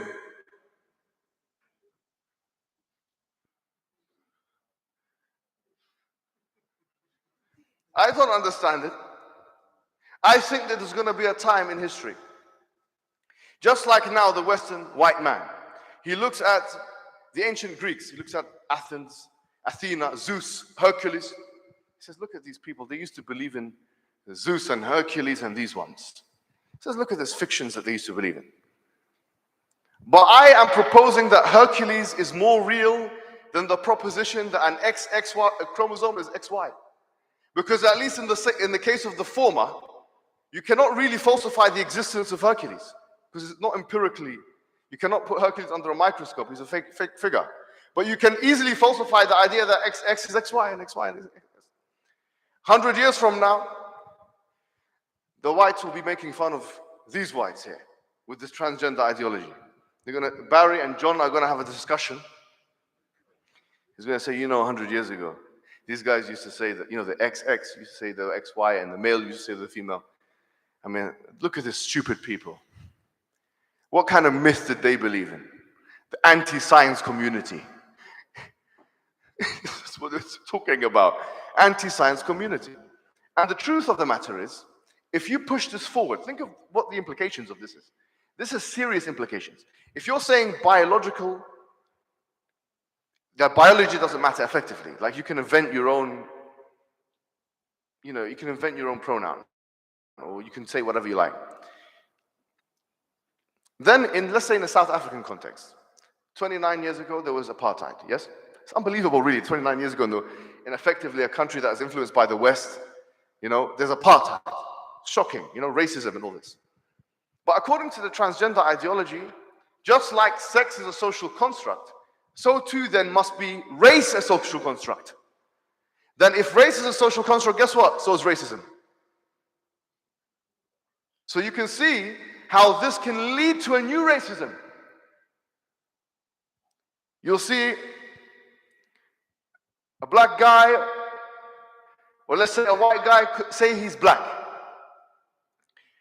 So a white guy say I'm black. There's no racism. I'm black myself. I identify as black. And he was the one who he was doing the punishment. His father was part of the government or something, and he was doing. He said, "No, I identify as black. Are you going against my identification?" And so you see, racism can be eliminated. I was one time in an elevator. I was doing gender studies on a postgraduate level in one of the universities in London, left-wing university, and the woman just out of nowhere, she said, the penis is a social construct. Now I just wanted to have a one-liner. I know Mohammed Khan likes one-liners. Where is he? I wanted to have a one-liner because the elevator is going to go quickly. And I thought of some very astaghfirullah bad ones, which I can't repeat because the sisters are listening. She said that the penis is a social construct. So what am I going to say? I say, look, shall I show you that it's not? I mean, I can prove to you as a matter of fact that it's not. That's obviously haram. I didn't say this. So what I did say was, the following. I said, if you say the penis is a social construct, then guess what? So is rape. Because isn't rape a penetrative act with a penis into vagina? And she just stood there. I said, by the way, I don't believe rape is a social construct. And I left. Just to make sure that she understood the point. If you want to eliminate the science from this discourse, from the male, and the whole transgender ideology is defeated in one line of the Quran. وَلَيْسَ الذَّكَرُ كَالْأُنثَى. The male is not the same as the female. Can you imagine? It's not even an ayah. It doesn't deserve too much recognition. وَلَيْسَ الذَّكَرُ كَالْأُنثَى. The male is not the same as the female. Let's move on. Because it's self-evident. So self-evident to those Nigerians that put the chemicals into that person in the mental hospital. So self-evident to all these civilizations which existed for hundreds of thousands of years. So self-evident to doctors who have to perform surgeries on the basis of the different, reproductive things in both men and women. It's self-evident. So transgender ideology is not a threat. It's a threat only onto themselves. I mean, consider the following point. If I said to you, look, I'm 50 years old. Now, I know most of you will believe this. I'm not 50 years old. But is there any way of you disproving this statement? I mean, can you cut my belly from this and see like a tree how many circles are inside me? What is the proof of how old I am? It's testimonial evidence. Only I tell you, and then you have to believe it. There was no one there with any of you for each second of your life with a camera that's going to put it on YouTube every second of your life. A 31-year long video. It doesn't exist. But if you're allowing genders to identify in whatever way they like, then surely you should allow people to identify with whatever age they like. But you can see the problem already. The problem is, then I identify as a child. Why can't I go into a primary school and sit down and say I identify as 13 or 12 or 10 or whatever? I mean, it's this age discrimination. No, you really have to justify to me, if you're allowing this, if you're allowing gender to be identified in whatever way you like, then why can't I just say and mean it full well that age is just a number? And it's a socially constructed number. Because quite frankly, there's more evidence of my gender than there is of my age. Take my blood and see the X's and the Y's. Considering my stature, I think there'll be double X's and Y's. As the woman on the lift was going to find out.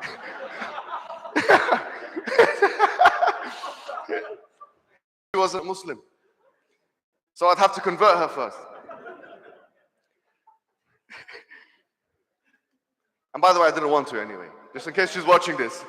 She thinks, oh, maybe you like, no, I don't know. Sorry. It's just a joke. Just a joke. But you can find out XY, but you can't find out how old I am through my blood. You can do an estimation. So if there's more science on the side of my gender than my sex than there is of my age, and yet you allow one and not the other, this is where the slippery slope. This is the slippery slope. And so transgender ideology leads to real life pedophilia. When we talk about pedophilia here, we're talking about prepubescence. A pubescent can actually identify as a prepubescent. Should be. Why not? And a prepubescent can identify as a pubescent. Why not? We're not talking just about ages. Why not? A black man can identify as a white, and a white can identify as a black. Therefore, racism is gone. There is no racism because race is a social construct.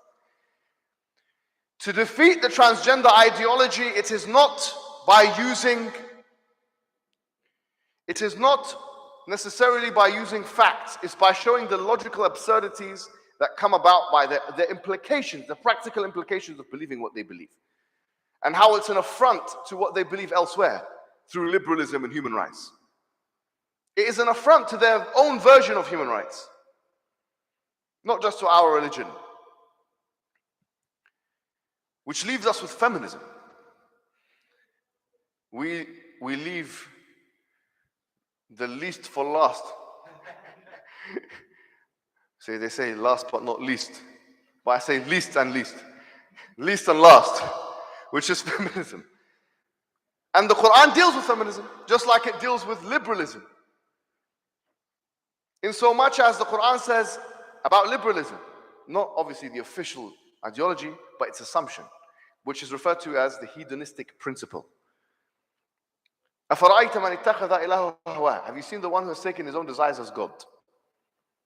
The hedonistic principle is effectively you do whatever gives you pleasure. And then of course they put the harm principle there, so long as you don't harm anyone else. These two things are liberalism, social liberalism. Hedonistic principle, harm principle. And if you want to add one more thing, the utilitarian principle, as many good for as many people. That's it. So we were trying to maximize the pleasure of as many people as possible. That's basically what liberalism is. And without harm. That's it. Hedonistic principle. The Quran asks you the question, have you seen the one who has taken his own desires as God? So can you see, subhanAllah, the Quran is dealing with each and every single one of these ideologies, or at least assumptions of each and every single one of them. The Quran deals with liberalism before I get to feminism in one other way, which I thought about and I done tadabbur of, and it's very interesting.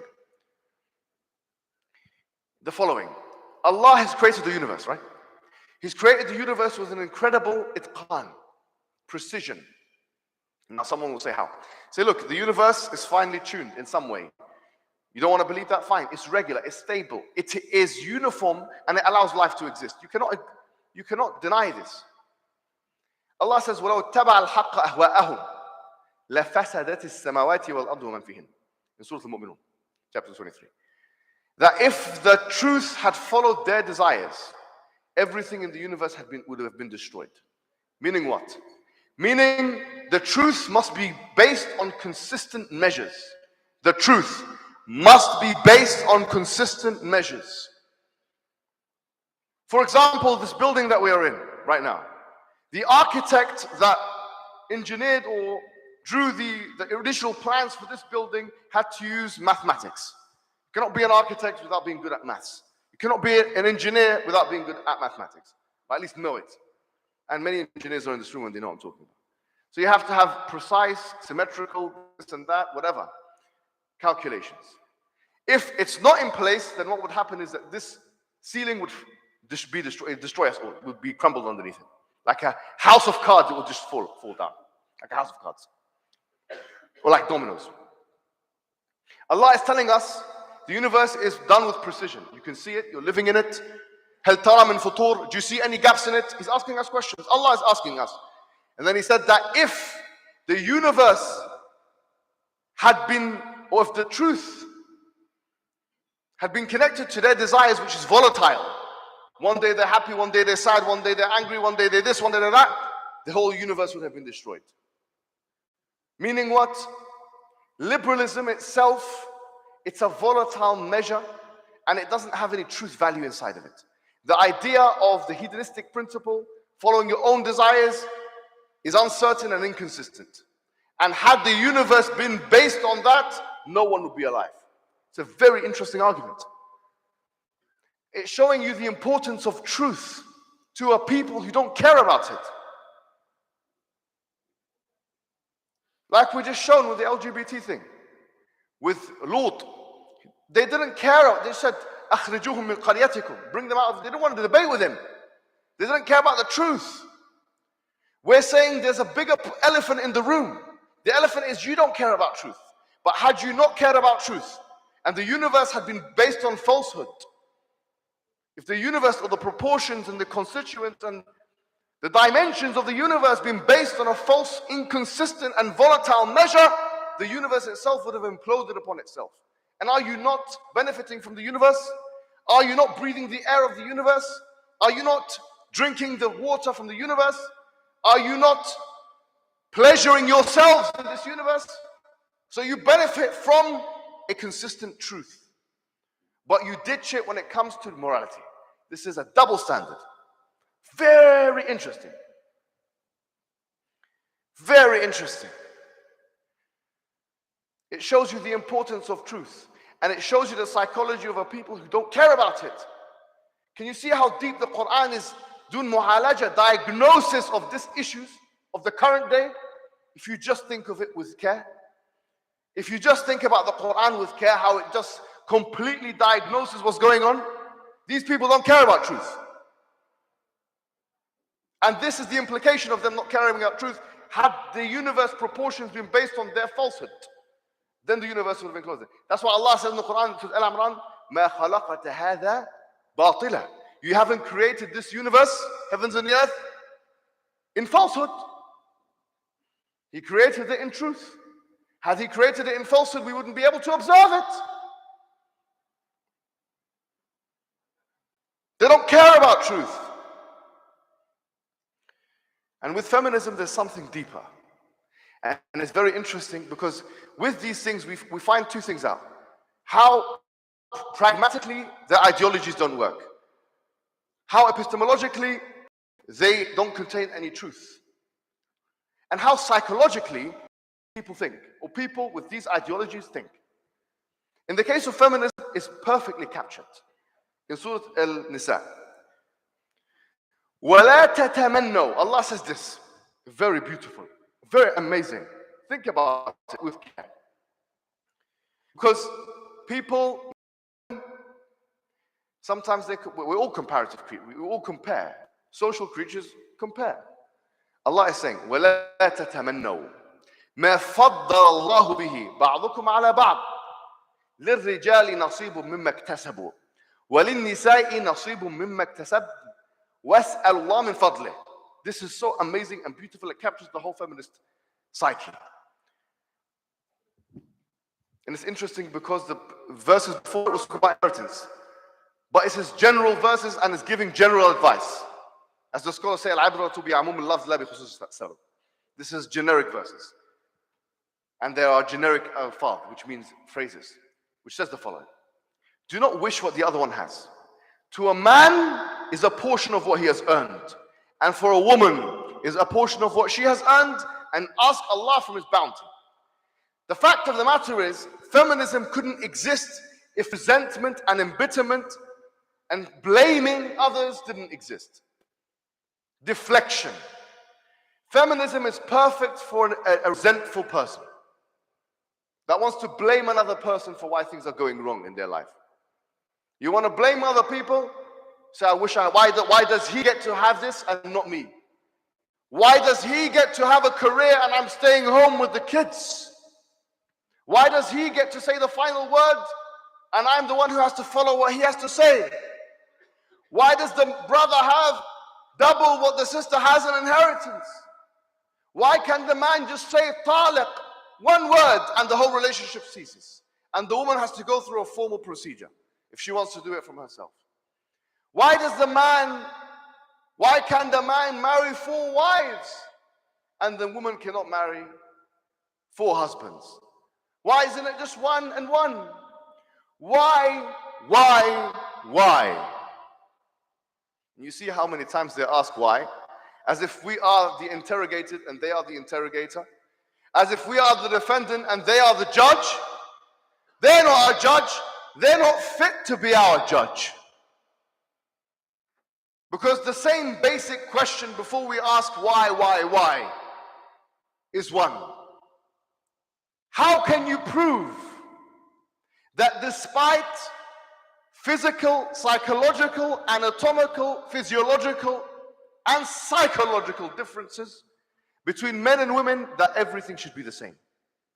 Isn't this the assumption of feminism? Let me tell you something. You have bus drivers here, right? Bus drivers. Have you heard of a blind bus driver? If I'm a blind man and I apply for a job as a bus driver and they say no, could I say this is disability discrimination? No, because they will say, listen, being a bus driver entails that you can see the road. There's a difference between someone who can see and someone who cannot see. There's an advantage on the side of someone who can see, and this affects the majority of people. Therefore, we're going to suspend your individual right for the collective right. Simple as that. We don't even entertain anything else. We wouldn't even consider it. But then when the feminist in America, she wants to have an equal number of firefighters in the fire brigade in America, in New York, and this is true news. They want to have equal number. So in order to have equal number, you have a person who is slower, that they don't meet the obstacle course requirements, weaker, less brave, and so on. So that people in burning buildings now have to have a second-rate treatment in the name of gender equality. Is it not the same as putting a blind man in a bus? It may not be as extreme, I agree. It might not be as severe. But yet, we can make a case that difference here has caused an effect, a consequence which affects the majority of people. And they're doing it to their own demise. Before they had, for example, in the United Kingdom, it was illegal for a woman to fight in the front line. Illegal by law. Now they've allowed it. You know, this is, for many people in the world who have been oppressed by the British and American armies, good news, actually.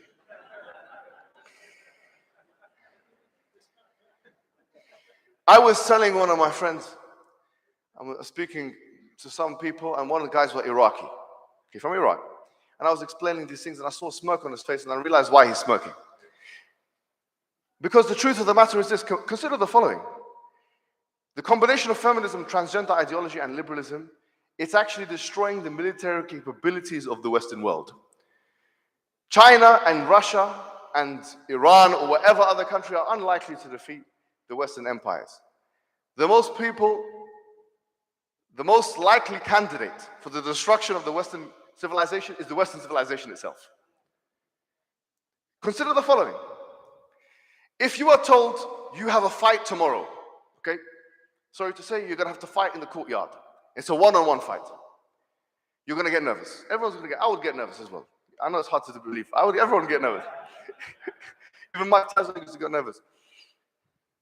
I don't want to say even, you know. Anyway, anyone would get nervous. But then if I called you up and I said, listen, I have some news about your opponent.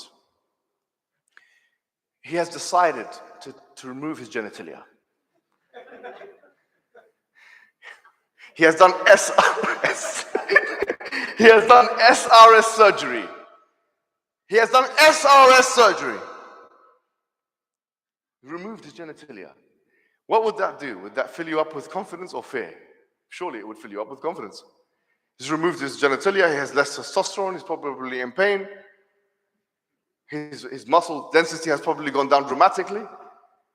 In fact, his bravery will be affected because testosterone affects bravery. Every single field, he's making himself weaker. Now imagine wherever America decides to overtake next. It was Vietnam, it was South Korea, it was Iraq, it was Afghanistan, and of course Afghanistan gave them the middle finger. It was one of the most embarrassing defeats in the history of civilization. But next time the American army decides to land in whatever country it decides to land on, the front line is going to be composed of effectively eunuchs and women.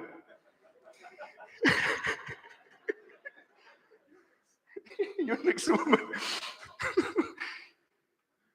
So they're coming down from the helicopter, and you realize one of them has shaved her head because she's the strong one. and her girlfriend is upstairs, getting the bandages ready. And the one who's done the SRS comes down on the rope, and it doesn't even hurt him.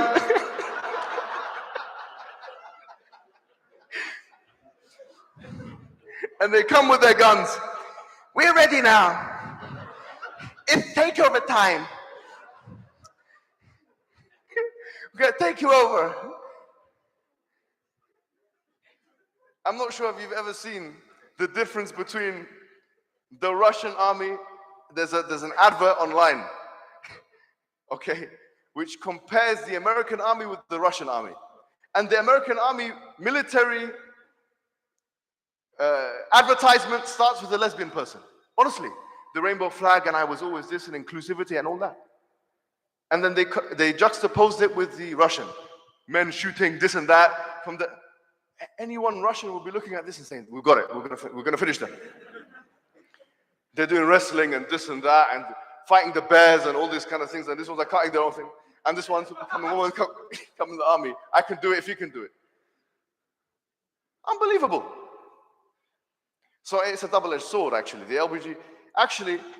LGBTQ thing is good in a way, because it's destroying the armies of the colonizer.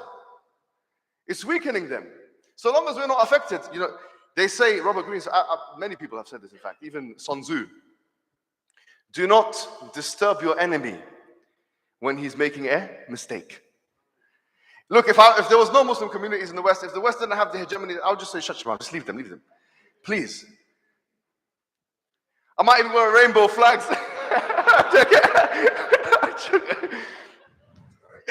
I wouldn't do this. I would never do this. Astaghfirullah. But you know what I mean? You leave them. The colonizer wants to cut the genitalia and put the women on the front lines and compose the police forces. I saw a video on Twitter the other day of a woman trying to stop a man criminal, and he was a drunkard. I'm not sure if you've seen this. And it was in the UK. And she couldn't do it. And he was weak and flimsy and drunk.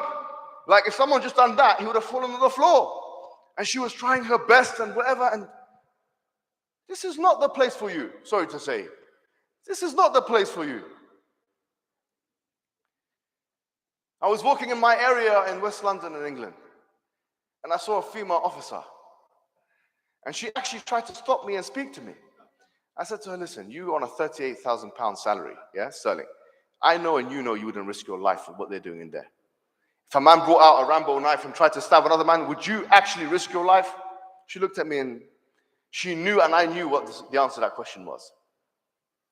They're destroying. It's inefficient. But of course, they're going to have a response. So let me tell you what the response is. The response is the following. They say, listen, how can you remove half of the workforce from an economy? That's the response. They're going to say, we have women working. That increases our taxes. We are able to take money from these. And so it's efficient from an economic perspective. That's why you're finding they'll attribute it. They may even attribute it to the fact that women have been given so-called liberation. The answer to that question is as follows. Tell me the amount of problems that you would get when you don't have nuclear families. It is clear from the data that when you have single-parent households, or when you have households where the mother is not present in the house. Warren Farron wrote a nice book called The Boy Crisis, and he mentions lots of things about this, for example. But there are lots of things. I've had lots of interviews with demographers and others on this on my channel. You can find it in your own time. But the point is this. It's clear from the data that when you don't have a nuclear family, you have less educational attainment, you have more delinquency, you have more criminality. So, okay, put the women in the workforce. But now the state is going to have to pay for all of the crime.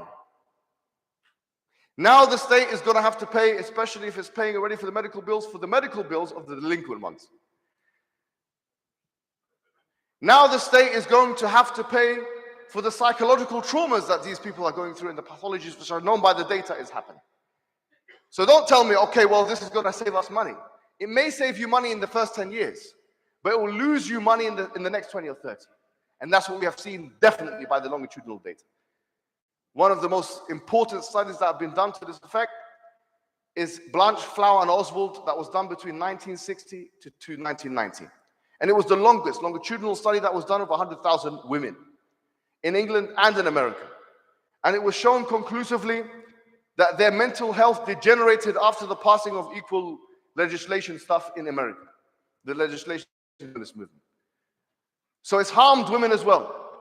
So even if you want to argue there'll be a net income, is the harm that the women in your countries are suffering such that 85% of them, according to Sartre magazine, which is a French one magazine by the way, said that they would, or 83% said they would leave their jobs if they had the chance straight away. They would leave it. In the West, that's what they're saying, they would leave it. In the East and other places, they will say, I want to go and work. But the Western woman wants to leave, but the other one, she wants to copy. Two different mentalities completely. Is the money worth that depression for the woman? I thought you cared about women. But how is it the case then that all the data shows, and it's called the happy paradox, that women are actually degenerating psychologically because of your policies? You see, when you manipulate the social order of things the way that Allah and the Messenger has showed us in the Quran, then this is what you get: dysfunctionality. Dysfunctionality. Now it's 8:10. I do want to leave some time for questions and answers because we've got another kind of 45 minutes to 50 minutes to speak and engage you guys. So with that, I will conclude. Wassalamu alaikum wa rahmatullahi wa barakatuh.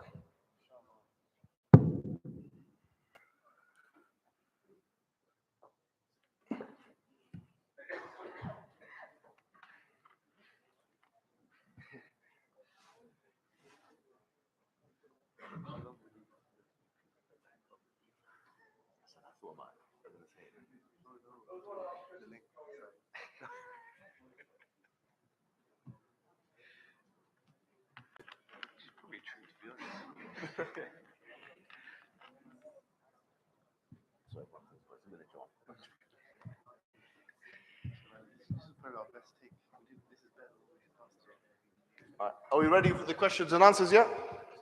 All right, go ahead. Should we do one more? Yeah? Okay, fine. Yeah, go ahead. Assalamu alaikum. It is indeed true that Muslims in our communities are... You sound like Mufti Menk. It's South African Zimbabwean accent. Yeah, it is indeed true that Muslims in our communities are promoting and propagating this LGBTQ plus agenda. On that premise, I have two questions, inshallah. Number one, would naming and discussing these individuals as a protective measure be considered as a ghiba? Number two, if these individuals are family members and after you've attempted to give them da'wah, it was unsuccessful, would keeping your children away from these dangerous ideals who are family members, would that be considered as the breaking of family ties? This is two questions which have a lot of fiqh implications, but I will tell you some things. In regards to the first thing, if someone says something publicly, okay, and they are speaking on behalf of the religion, it's not ghiba and namimah to correct this publicly. Because if they are misguiding the community, if someone says, well, alcohol in any quantity, just to be clear, in any quantity is halal. Alcohol in any quantity, not just, some opinions or whatever. I'm saying in any quantity. Then someone says, no one said that from scholars. This guy is, he's outrageous. This is not ghiba and namimah. This is correcting something which has been said, which deviates the public. That's the first thing. In terms of, I'll tell you something that many people didn't know. The transgender issue is actually being dealt with in a way in the hadith. There was a person, I don't know, it's a khuntha, whether the person had a penis or not, okay? But it's a person in Bukhari is mentioned that he's the person with like 4, I don't know, it's rolls or, it's a person with like 4 rolls or 6 rolls or something like that when he goes forward and 6 when he goes backwards. Yes, it's a discussion.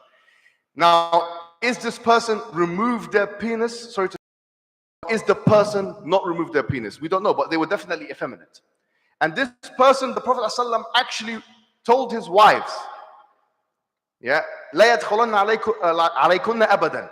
Don't let this person come into your house ever.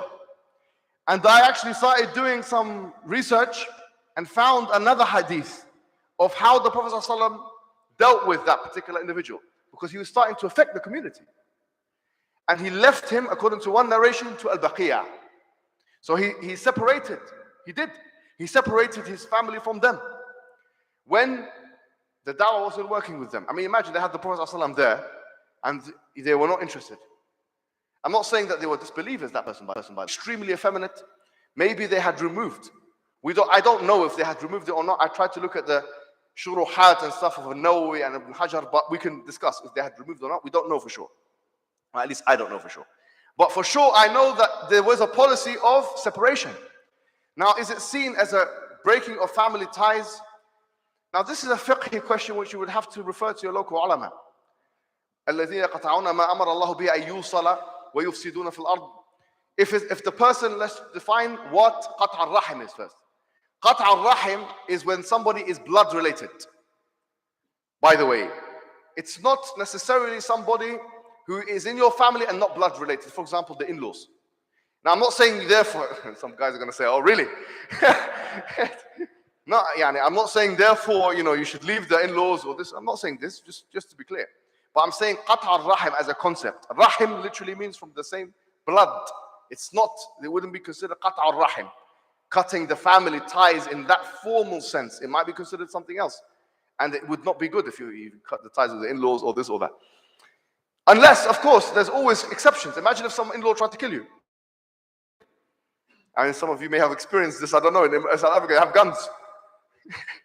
One day you're having an argument with your wife and you just see a bullet coming through it. What's going on? And you see the in-law outside or something. I don't know if that happened. You had riots in 2020. I don't know. In the guise of the riots, they were shooting friendly fire or something. I don't know. Or maybe it's the son-in-law trying to do it to the father-in-law. Say, I'll go out with you today in the riots. And then you're out behind them and you start shooting. And the father-in-law is there. I don't know if this happened. But the point is, notwithstanding all these points, that's something you're going to have to refer to your local ulama for a precise fatwa. But just on two issues, yes, there is a hadith from the Prophet on this issue about people that were acting in an effeminate manner.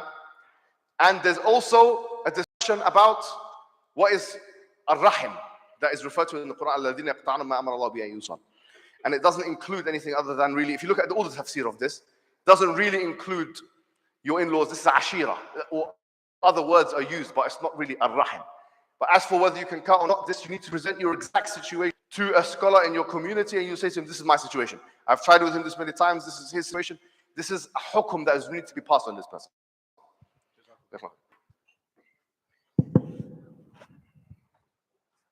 Yes. So these are some questions from the women section. Number one here, it's from one person, but it's two questions. Please talk about Aisha radiallahu anha, her age difference with the Prophet, especially how do we explain it to a non-Muslims. And number two, there was still, the Prophet sallallahu alaihi wasallam was most kind, but some people aren't, especially to women slaves. Why did the Prophet sallallahu alaihi wasallam not just abolish it? So how do we explain the age of Aisha radiallahu anha to a non-Muslim? And slavery, why did Nabi sallallahu alaihi wasallam just abolish it? Assalamu alaikum wa rahmatullahi wa barakatuh. So the age of Aisha radiallahu anha. When they make claims about the Prophet sallallahu alaihi wasallam, you should just say, so what? What's wrong with it? What's the matter with you? You can't just sit there and just absorb all of the attacks, the arrows, as if we are now being in a court case and they're the judge, jury, and executioner. With all due respect. And the issue for them, for the age of Aisha radiallahu anha, is one, a misunderstanding of Islamic legal or moral theory or reasoning. And it's also because of contemporary Western culture. And the way to deal with this is in the following way. One thing is, a lot of people cite history, which is a good additional argument, but it's not the core argument. And I don't like using it necessarily, because a lot of liberals or the people that we're talking to would basically say, oh, but times have changed, we're progressive, we disagree with that now. And it's not good to use that as a core argument, but it's good as a supporting argument. But nevertheless, just say to them a few things.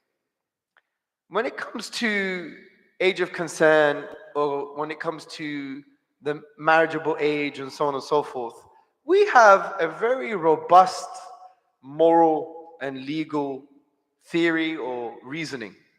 And we say the following. The first thing we have to understand is the usuli principle of there is no harming and no reciprocating of harm. This is a well-known principle.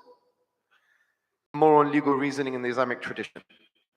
So we would argue that there can't be any psychological and physical harm. The second moral and legal principle is urf, meaning social custom is determinative in fiqh. Is this clear? So think about these two moral principles or legal principles. Number one, there is no harming and no reciprocating of harm.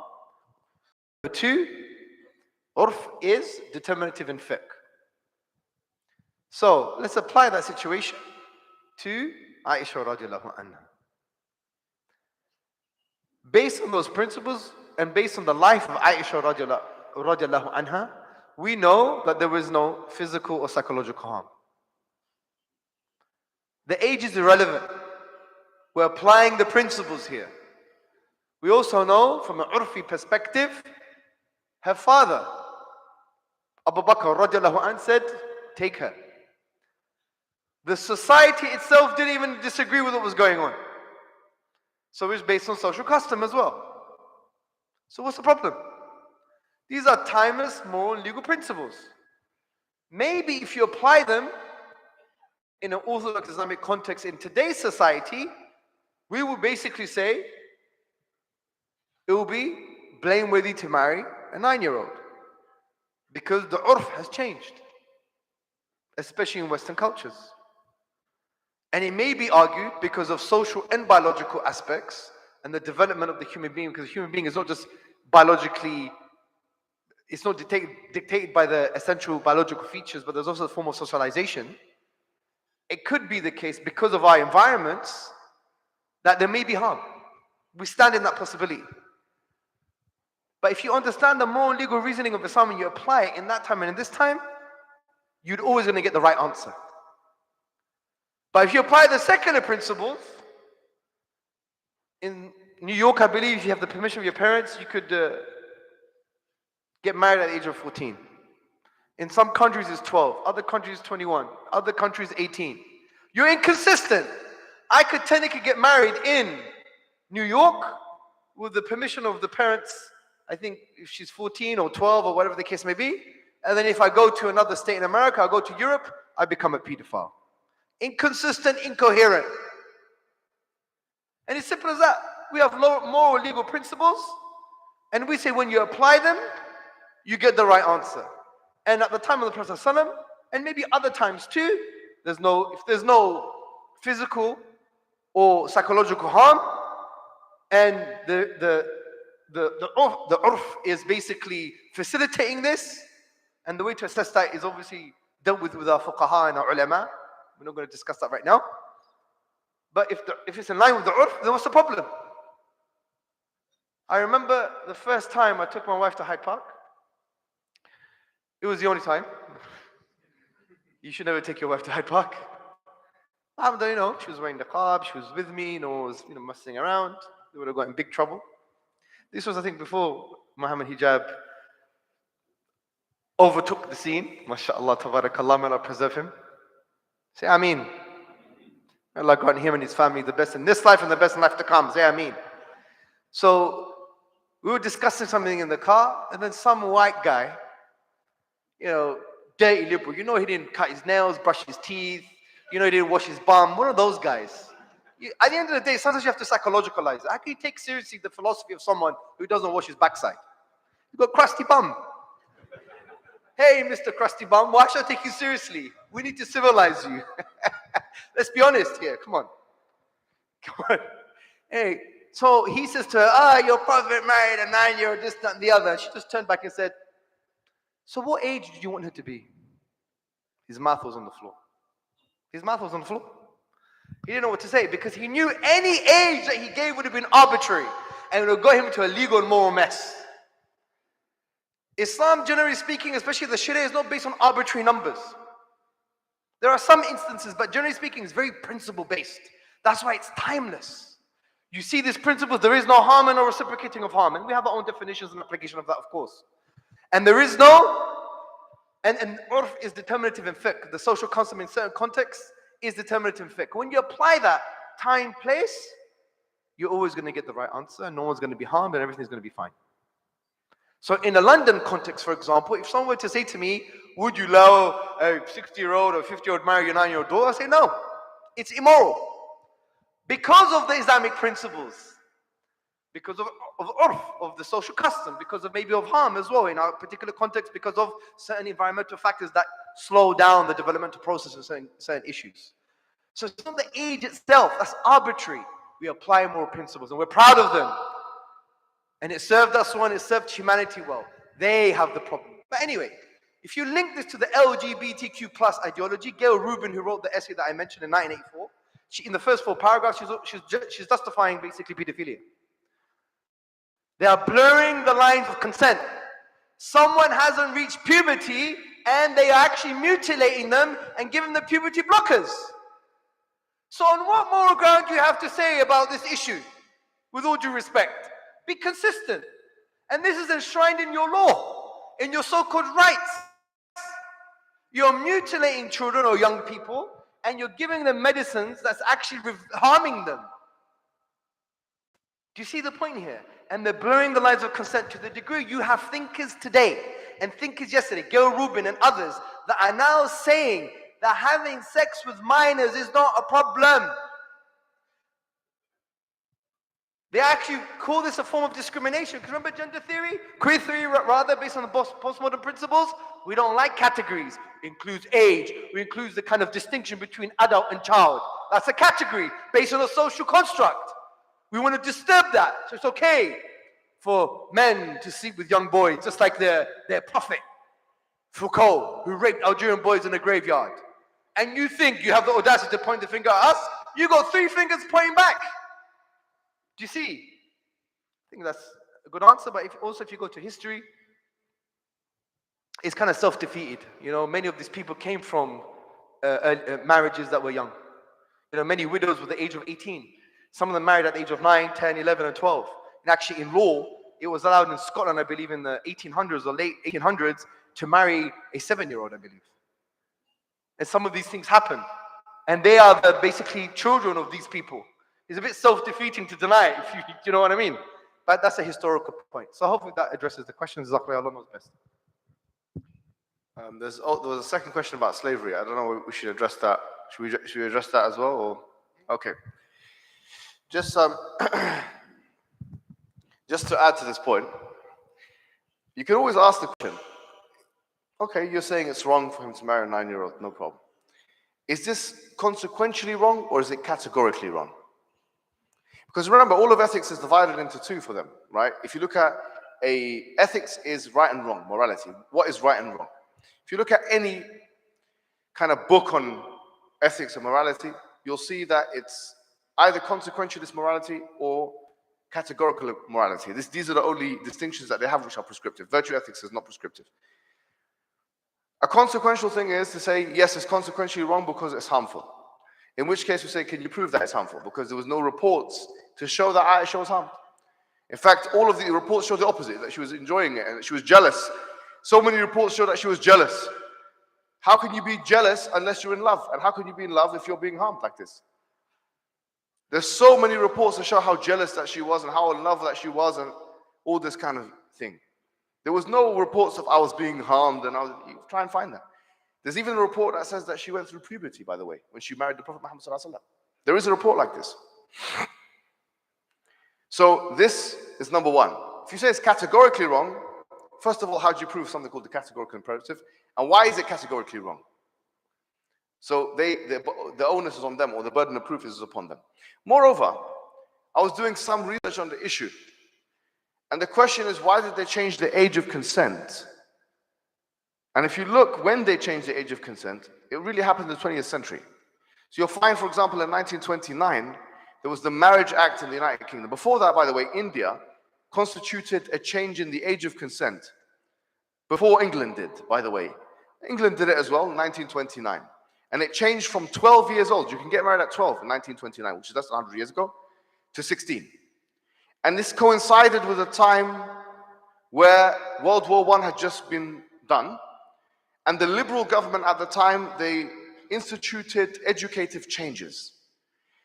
They connected the time when you finish education with when you become an adult. But before, in all of human civilization, the time of when you finish education was not connected with that. So you can see why they think 16 is a more reasonable number. Because they connected it with the education system which they created themselves. So it's arbitrary, but it's also intentional. So why should we be subject to this as a form of morality?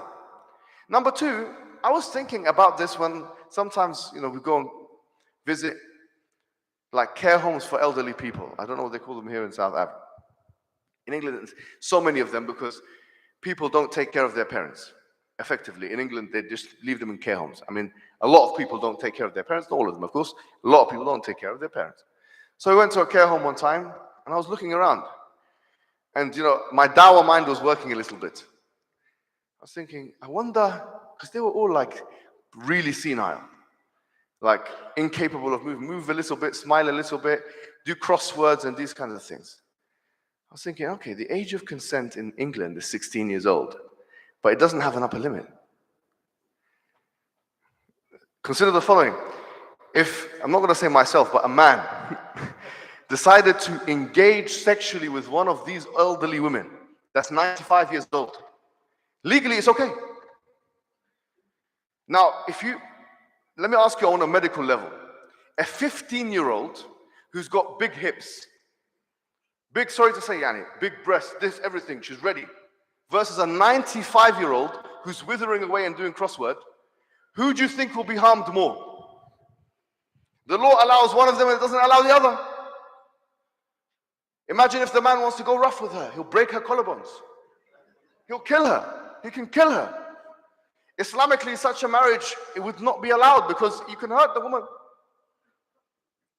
This is what happens when you have arbitrary numbers.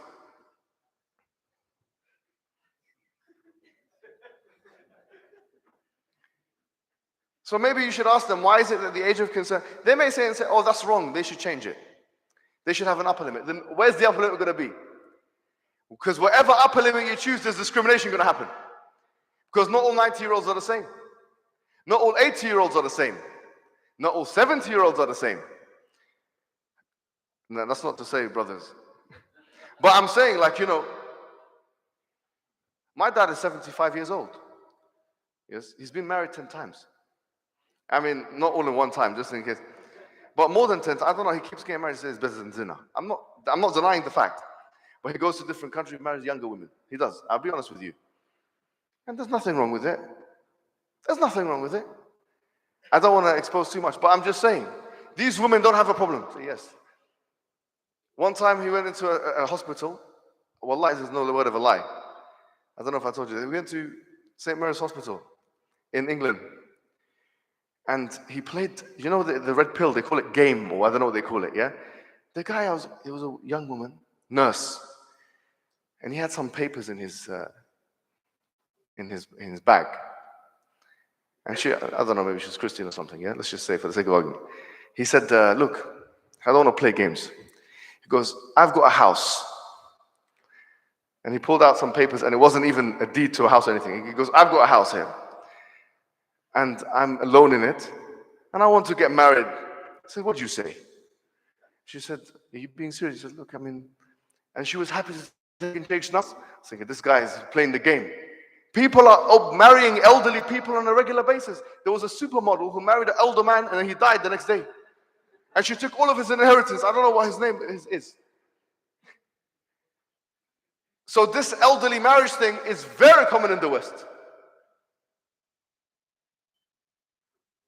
Man on woman and woman on man. So why do we always look at this side of the spectrum and not the other side? I mean, at the end of the day, a senile person at a very old age is as vulnerable, you could argue. Imagine if they're on a wheelchair. Yani, I can make the situation worse and worse.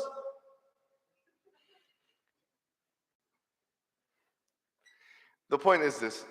That's one thing. As for the slavery issue, you know, Islam is the only religion of its age that I know of that has an emancipatory discourse. It actually does. وَمَا أَدْرَاكَ مَا الْعَقَبَةُ فَكُّ رَقَبَةٍ. What would make you know what the good way is? Freeing slaves is the good way. There is no such verse in the Bible, by the way, like this. Number one. Number two, you'll find in the zakat, one of the categories of zakat is وَفِي الرِّقَابِ, to free the slaves. Yes, it didn't abolish it. I agree with that. Islam didn't abolish slavery. But it put in place a sieve system such that if you did so many sins of dihar, if you took an oath by accident, for example, if you killed somebody by accident, وَمَنْ قَتَلَ مُؤْمِنًا خَطَأً فَتَحْرِيرُ رَقَبَةٍ, if you kill a Muslim or a mu'min by accident, then you have to free a slave, and many other things that would allow it. Now, in the American experience, in 1861 to 1865, there was a civil war. And most historians say one of the main reasons for that civil war was because of slavery. The Northeast wanted to abolish it with Abraham Lincoln, and the South wanted to keep it in place. But if you really consider how many people died in that war, it's more than any other war in American history, even the ones they did with other countries. Which shows you that if you try and abolish something like slavery all of a sudden, look at how many people die. Because if what you want to do is free slaves, and I will not disagree with you, that Islam sees that as a good thing. And there are some, like Al-Qarafi mentions, for example, in his book of Usul, that the Sharia wants to kind of get rid of it, or it's al-hurriya, al-hurriya. It means towards hurriya, or freedom. It's true. But the way in which the Sharia does it is very clever. And I would propose the following arguments. It is conceivable in an Islamic state for there to be poverty. If there's an Islamic state, it is conceivable that there is poverty. But Islam also encourages people to give sadaqah. It puts the impetus on the people to abolish poverty in their own way. Poverty is not a good thing. Islam does not see poverty as a good thing for the recipient, for the person, for the end user. But it doesn't abolish poverty. It's very interesting. Islam does not abolish poverty. It has zakat in place, it has sadaqah. But it is conceivable that even after all zakat is paid, and it is conceivable that you could still have people who are impoverished. And if it's not conceivable, then who would you be giving the zakat to in the first place every year? So it's conceivable to have an Islamic state and governance, and there to be impoverished and disenfranchised personnel or individuals in that place. Even though Islam, from say a cosmological perspective, wants poverty to be alleviated. But it doesn't abolish poverty, because the repercussions of trying to abolish poverty is to strip people away from certain goods of theirs and to give it to other people, which can create further resentments and problems and civil disunities, which we have seen in history. For example, in the Soviet Union with the communist stuff. We have seen what that leads to, like a communist system. We have seen the American. So these two experiments have been done. Abolishing slavery has been done, and abolishing poverty has been tried to be done with communism. Both of them failed. Just in as much as Islam attempts to abolish poverty through sadaqah and the impetus of the people, it so does the same with slavery. Not through abolition, but through the impetus and the encouragement through emancipatory discourse of the people. And this is a more wise way of removing something which is socially undesirable for the end user.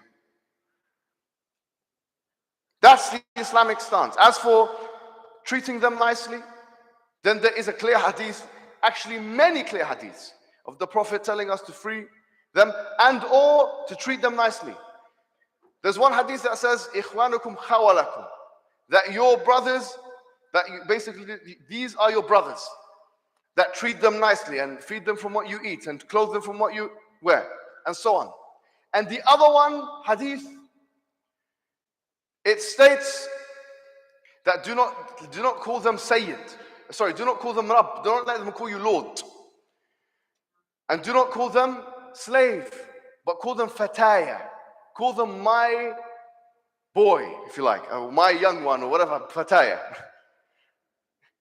Fataya literally means boy. Or Fatati. Fatati for the woman, yes?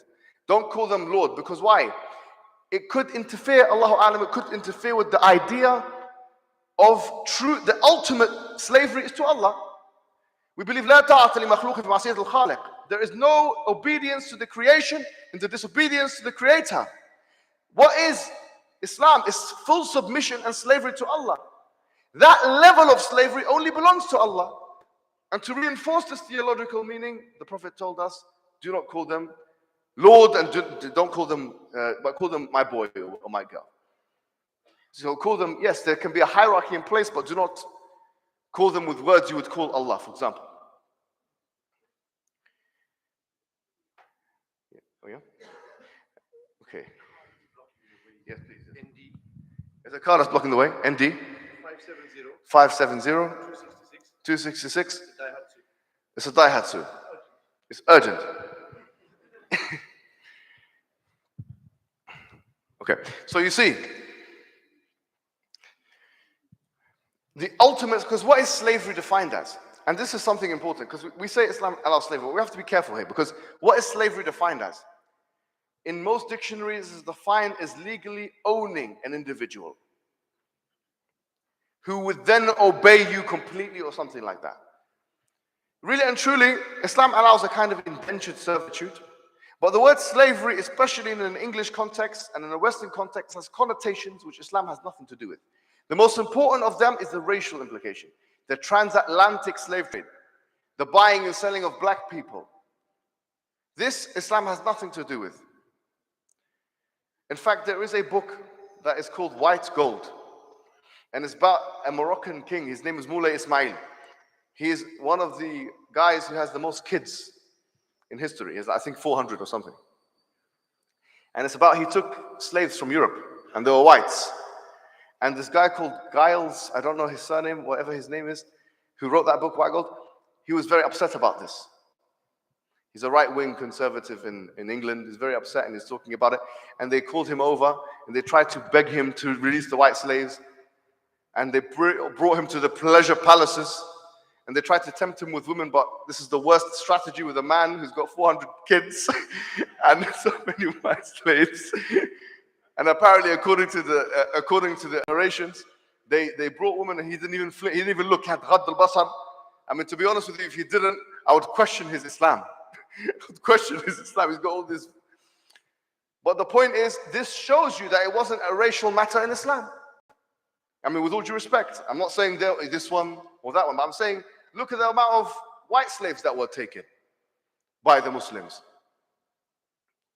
So it's not a matter of the colonial justification of the black slaves and stuff. And they had a racial argument, which is foreign in the Islamic understanding. Because we say, la fadla, there is no virtue over a black man over a white man over a black man. Clear. Which is why Islam is the most cosmopolitan and multiracial religion in the world. So when we say slavery, we have to remove it from all connotations which have to do with the racial transatlantic slave trade that was perpetuated in the West, and the racial justifications were given in that world.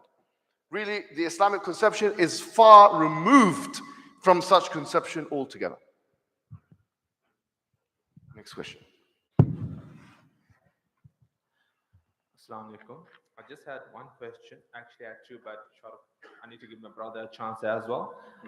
Your whole speech and what's going on online and throughout the world, especially the Western world, and it's coming to the East as well. And yeah, so I just wanted to ask your remarks on this ayah of the Quran, Surah Nisa, verse 119, when Iblis says to Allah subhanahu wa ta'ala, and I will mislead them and I will arise in them desires, and I will command them so they will slit the ears of the cattle, and I will command them so they will change the creation of Allah. Is this ayah referred to this time period, what's going on right now in the world? To be honest with you, I haven't thought about that, and you've just made me. I mean, the part which says فَلْيُغَيْرُنَّ خَلْقَ اللَّهِ, they will change the khalq of Allah. Certainly, this could be applicable, but I have to think about this one. It's a very interesting question. Because in the ayah, Iblis also says, I will arise desires within them. And Yes. right now, the world is just basically behind desires. Yeah, sure. I mean, فَلْيُغَيِّرُنَّ خَلْقَ اللَّهِ for sure, because I mean, they're trying to change the creation of Allah in different ways. But obviously, it doesn't apply فَلْيُبَتِّكُنَّ أَذَانَ الْأَنْعَامِ, where they will slit the ears of the an'am, the cattle and so on. That's different. So, but that part, فَلْيُغَيِّرُنَّ خَلْقَ اللَّهِ, I can see where you're making the connection. And it's a clever pondering of the Quran. I have to give it to you. Very good. MashaAllah. Yes, any other question? Should we get one from the sisters? Yeah. Okay, so the sisters are asking, if one has a non-Muslim friend who is a bi, can we still maintain friendship and pray for hidayat for them, or will we be punished for associating with them? They are good people with bad habits. You know, Hamzah made a very good point, which I want him to maybe add to, is that we're already buying into the idea that they're identifying with their sexuality. So they're saying that they are bisexual. What does this even mean? That they are sexually aroused by both people? According to studies, and I looked at, there's a book called Tell Me What You Want. Okay, this is the name of, I don't really necessarily recommend reading this book, but I don't know why I said it to you, but just as an academic reference, okay, as an academic reference. It's called Tell Me What You Want. It's all about the sexual preferences of the people. And I think it's the biggest study that was done, I think, on 4,000 people. And it's interesting, that's one thing. And another book, and I'll add these together, is Abilities, which is they use what people research on pornography on the internet to see what people are interested in. What is really interesting and striking is that in both books, this idea of heterosexual women, according to their framing, right? Heterosexual women are attracted to watching other women in a sexual capacity is very rife, apparently. But they don't identify as bisexual. I mean, for example, many people today, I mean, we are all morally against homosexuality in all of its forms. But if many of the people today were to watch two women, sorry to say, I'm being explicit about this, two women performing sexual acts, they may be aroused. Well, one person I know was telling me that he was discussing the matter with lesbians and so on, and they said, forget about all the arguments, just take a look at this, and they showed him something, and he could never forget it afterwards. Like he saw the image, and he could never forget the image. As a man, obviously as a man, we believe that lesbianism as a Muslim man is haram, but it struck some kind of desire in him. Okay, yani, it's not a big deal, because it wasn't his fault or whatever. But then when he came out to do the lectures, and he started talking about the LGBT community, he started saying, the LGBT community! And then the brother was like, you forgot something here, which is the L.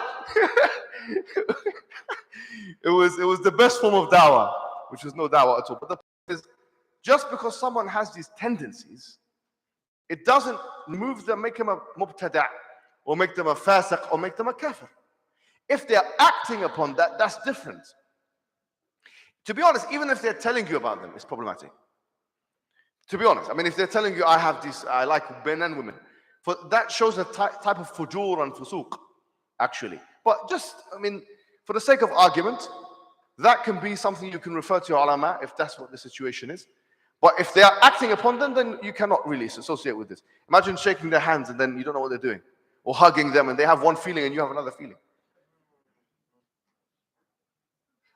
And why do you think that you can be safe from the fitna? Like, sorry to say, a woman can be tempted by another woman very easily. It can happen. And the evidence shows that a lot of heterosexual women can be tempted sexually by lesbian women and bisexual women. How do you know one day she's not going to do something that you're going to react to in a certain manner? You say, no, I don't feel like this now. But you don't know. So it's a fitna. If the person is practicing the thing, I would say, then you have to have a very, if it's not a dawah relationship, then it shouldn't be any relationship. But if they're not practicing, if they're coming to you as for counsel and they want to help and this and that, then maybe you refer them to a counselor or something, or help them out. Maybe refer them to something, or because you guys still have conversion therapy. It's still legal here. It's not even legal in the West. Maybe they can go and speak to a Muslim counselor and that they can remove and expunge these thoughts from their minds and brains. It's a possibility. So I think that really, if you want a hukum, go to your local ulama. However, if it's somebody that is openly doing both of things, it's too much of a fitna. You don't need an alim for that. You know that's wrong to be with that person. It's like having a gay friend, yani. You're going to meet them all the time. You don't know what they're thinking, what they're doing. Taking pictures of you, so let's take a picture together. And what he does when he go home, he says, look, that picture, what he's thinking, what he's feeling, or what she's thinking, what she's feeling. You're facilitating their fusuq and fujur. So that's what I would say, Allah alam. Would you add it? Is that okay? Yeah. Yes, sir. And the thing is, you need to realize, just to echo off what Hijab said about your relationship should be one of da'wah. Because in Islam, there's a distinction between loving of and loving for. So we don't love of kuffar. I mean, we don't love non-Muslim point of view that we love their disbelief. But we love for them. You want goodness and guidance for them. So your relationship, if there's going to be one, is that you want goodness and guidance for them. And the goodness and guidance comes from where? Islam. How do you bring them to Islam? You give them da'wah. And that's how you should frame the relationship. However, there are also conditions, but speak to your local ulama. But generally speaking, some of those conditions include that in the process of giving da'wah, they're not giving da'wah to you to the degree that you basically come closer to their ideology. Yeah? Because there is a way of dealing with that shubha, that destructive doubt or that issue, by actually distancing yourself, removing away from the source of the shubha, which is sometimes very important, especially if you don't have the skills, the tools, or if your heart is a little bit weak. So it is context-based, but generally speaking, your relationship should be one of da'wah. Assalamu alaikum wa rahmatullah. Assalamu alaikum.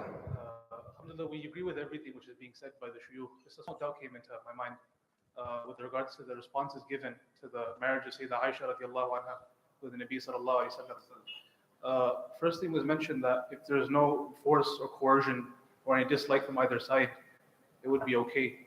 But wouldn't that be similar to the harm theory? And the second thing is that if it's correct according to the urf, and urf changes over time, wouldn't that be the same thing as a historical change? Hence, going back to the secondary argument as opposed to the primary argument. Jazakumullah khairan. Yes, that's a very good question, in fact, because we need to differentiate between the harm theory of liberalism and the maxim which says la darar wa la dirar, which is actually a hadith of the Prophet, by the way. It's a hadith which is in the 40 hadith of Nawawi, la darar wa la dirar, and another narration, la darar wa la idrar. There is no harming or reciprocating harm, and they've made this into a maxim, which is ad-dararu yuzal, that darar or harm is to be averted. Okay. Now this darar yuzal is not to be used against the qat'i nas. Let me explain what I mean. Effectively, if you do jihad or if you do a physical struggle, okay, you will get harmed, or the chances of getting harmed is very high. No one can say, well, there's a maxim in Islam which says la darar wa la dirar, which overrides the nas, which the clear text of the Quran. يعني كتب عليكم القتال وهو كره لكم وعسى أن تكرهوا شيئا وهو خير لكم وعسى أن تحبوا شيئا وهو شر لكم والله أعلم وأنتم لا تعلمون. Quran, which is that you كتب عليكم القتال وهو كره لكم, that the fighting has been prescribed upon you and it is disliked for يعني you dislike it, and you could dislike something which is good for you, and you can hate something which is bad. You can hate something which is good for you, and you can dislike something which is bad for you, and Allah knows and you don't know. Which shows you what? Which shows you that you cannot use this principle to override the nas. But this principle is used in conjunction with the nas. So for example, in situations like this, where you in marriage and stuff like that, sometimes you require urf. It's true. So to see, is it possible, is it not possible? Because for example, he mentions very clearly that when is it that the woman, is a Malik scholar, he says, when is it, and many other scholars like him, when is it that the woman, because you can effectively do the betrothal before the person becomes pubescent, like the Prophet did when she was 6. Doesn't mean that he was actually being intimate with her and stuff like that, as you guys know, right? But you can do that. By the way, some scholars say you can do that with a boy as well, actually. You can marry a boy to a girl and a girl a boy, but when they get older, the scholars say that, you can, they have a chance, and they use, for example, some scholars use the hadith of al-bikru to stat them, that the virgin is to be asked and so on. But that's a different story. The point of the matter is this, is that these situations, they say, they all use an Arabic word taqa, or istita'a, or qudra. These are just interchangeable words meaning ability. That's the word they use. It seems therefore that the dabit, or the principle at play for marriage in particular, according to scholars, and this is before liberalism or anything, was in fact When the woman is capable to have sex, then she will have sex. Someone will argue, when is she capable of having sex? Well, Allah says in the Quran, فَاسْأَلُوا أَهْلَ الذِّكْرِ إِن كُنتُمْ لَا تَعْلَمُونَ. Ask the people of knowledge if you don't know. The family knows, the doctors know, the psychologists know, they can make an estimation. Taqdeer. And that's why the Prophet ﷺ said in a hadith, مَنْ تَطَبَّبَ وَلَمْ يَكُنْ بِالطِّبِّ مَعْرُوفٌ فَأَصَابَ نَفْسَهُ فَهُوَ ضَامِنٌ. Whoever tries to be a doctor and he's not a doctor and he harms somebody, he is actually responsible for that. مَنْ تَطَبَّ مِنْ طِبْ. The Arabic word tib. Literally, Islam is one of the only religions which actually gives some level of authority to doctors. So it's true to say that yes, there is a harm principle in Islam, but it's not the same harm principle as these guys, because these guys, they're making it the ultimate morality. For us, the ultimate morality is قال الله وقال رسول. This is subsidiary in conjunction with the ultimate morality, and it's used to inform the ahkam rather than to create them. And for them, the harm principle is you're creating the hukum from this. It's true that it's an area of similarity in the sense that both liberalism and Islam talk about harm, physical and psychological harm. But liberalism bases its entire tradition or moral theory based on it. Islam uses it to refine or inform pre-existing divine commands that have been said by Allah subhanahu wa ta'ala. Does that answer your question? Oh yeah, the urf, by the way, this issue with the urf muhakkam, which is one of the things mentioned by the scholars, and usul fiqh. First of all, the urf is based on Islamic civilization. It's not, the urf is not never the urf of the kuffar. Because I know the word kafir has some different implications. I don't know either. Kafir in the Arabic language means disbeliever, by the way. But the kuffar, okay?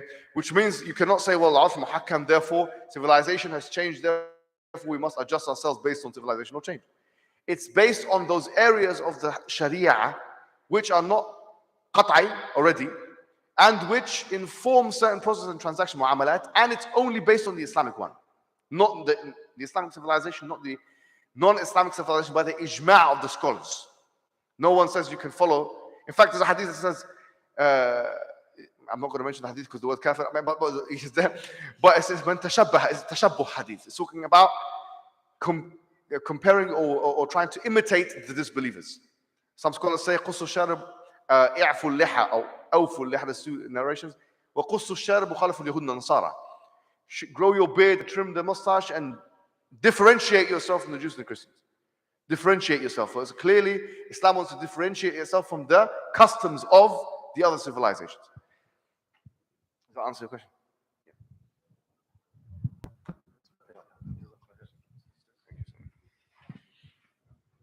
Okay, this is going to be the last question. Sorry to everyone. I know there were many more questions. So the sister's asking, how do we work with other religious groups on these issues, probably LGBT and stuff? Because obviously there are people of other faiths that find themselves in this sort of conundrum, especially amongst the minority faith communities who still believe in traditional values.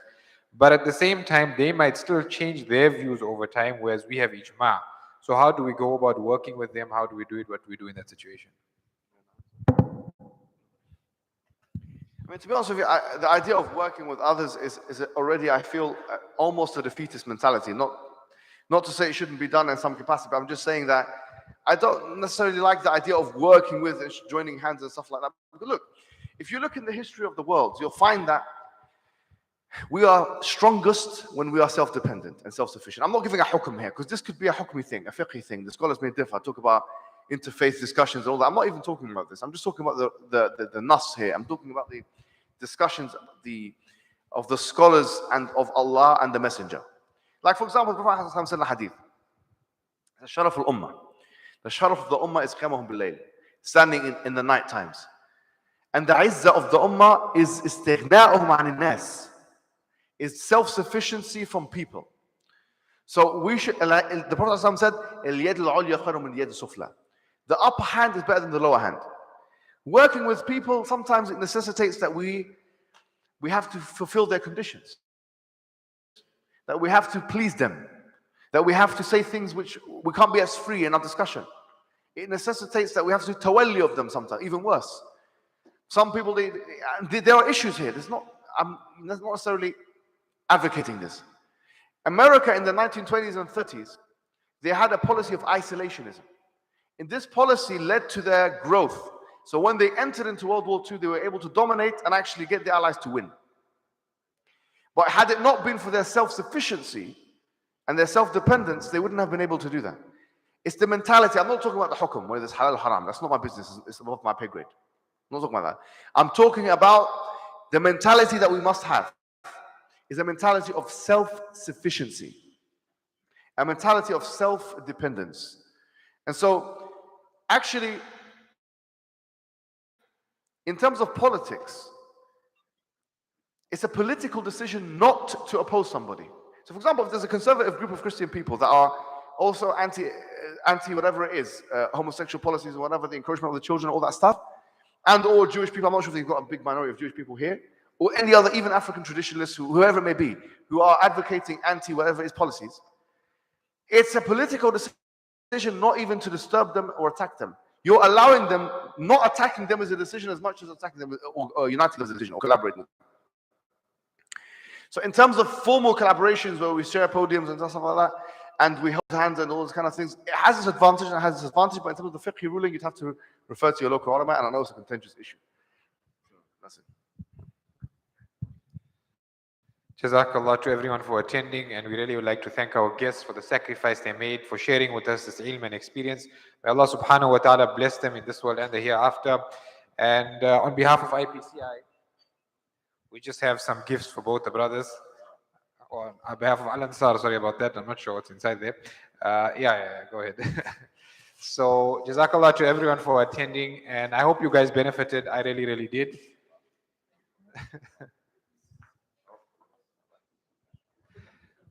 So we're gonna, I think 10 more minutes for tea, and then we're gonna go for the Isha Salah next door in the Jamaat Khan at Al Ansar. Right. Assalamu alaikum.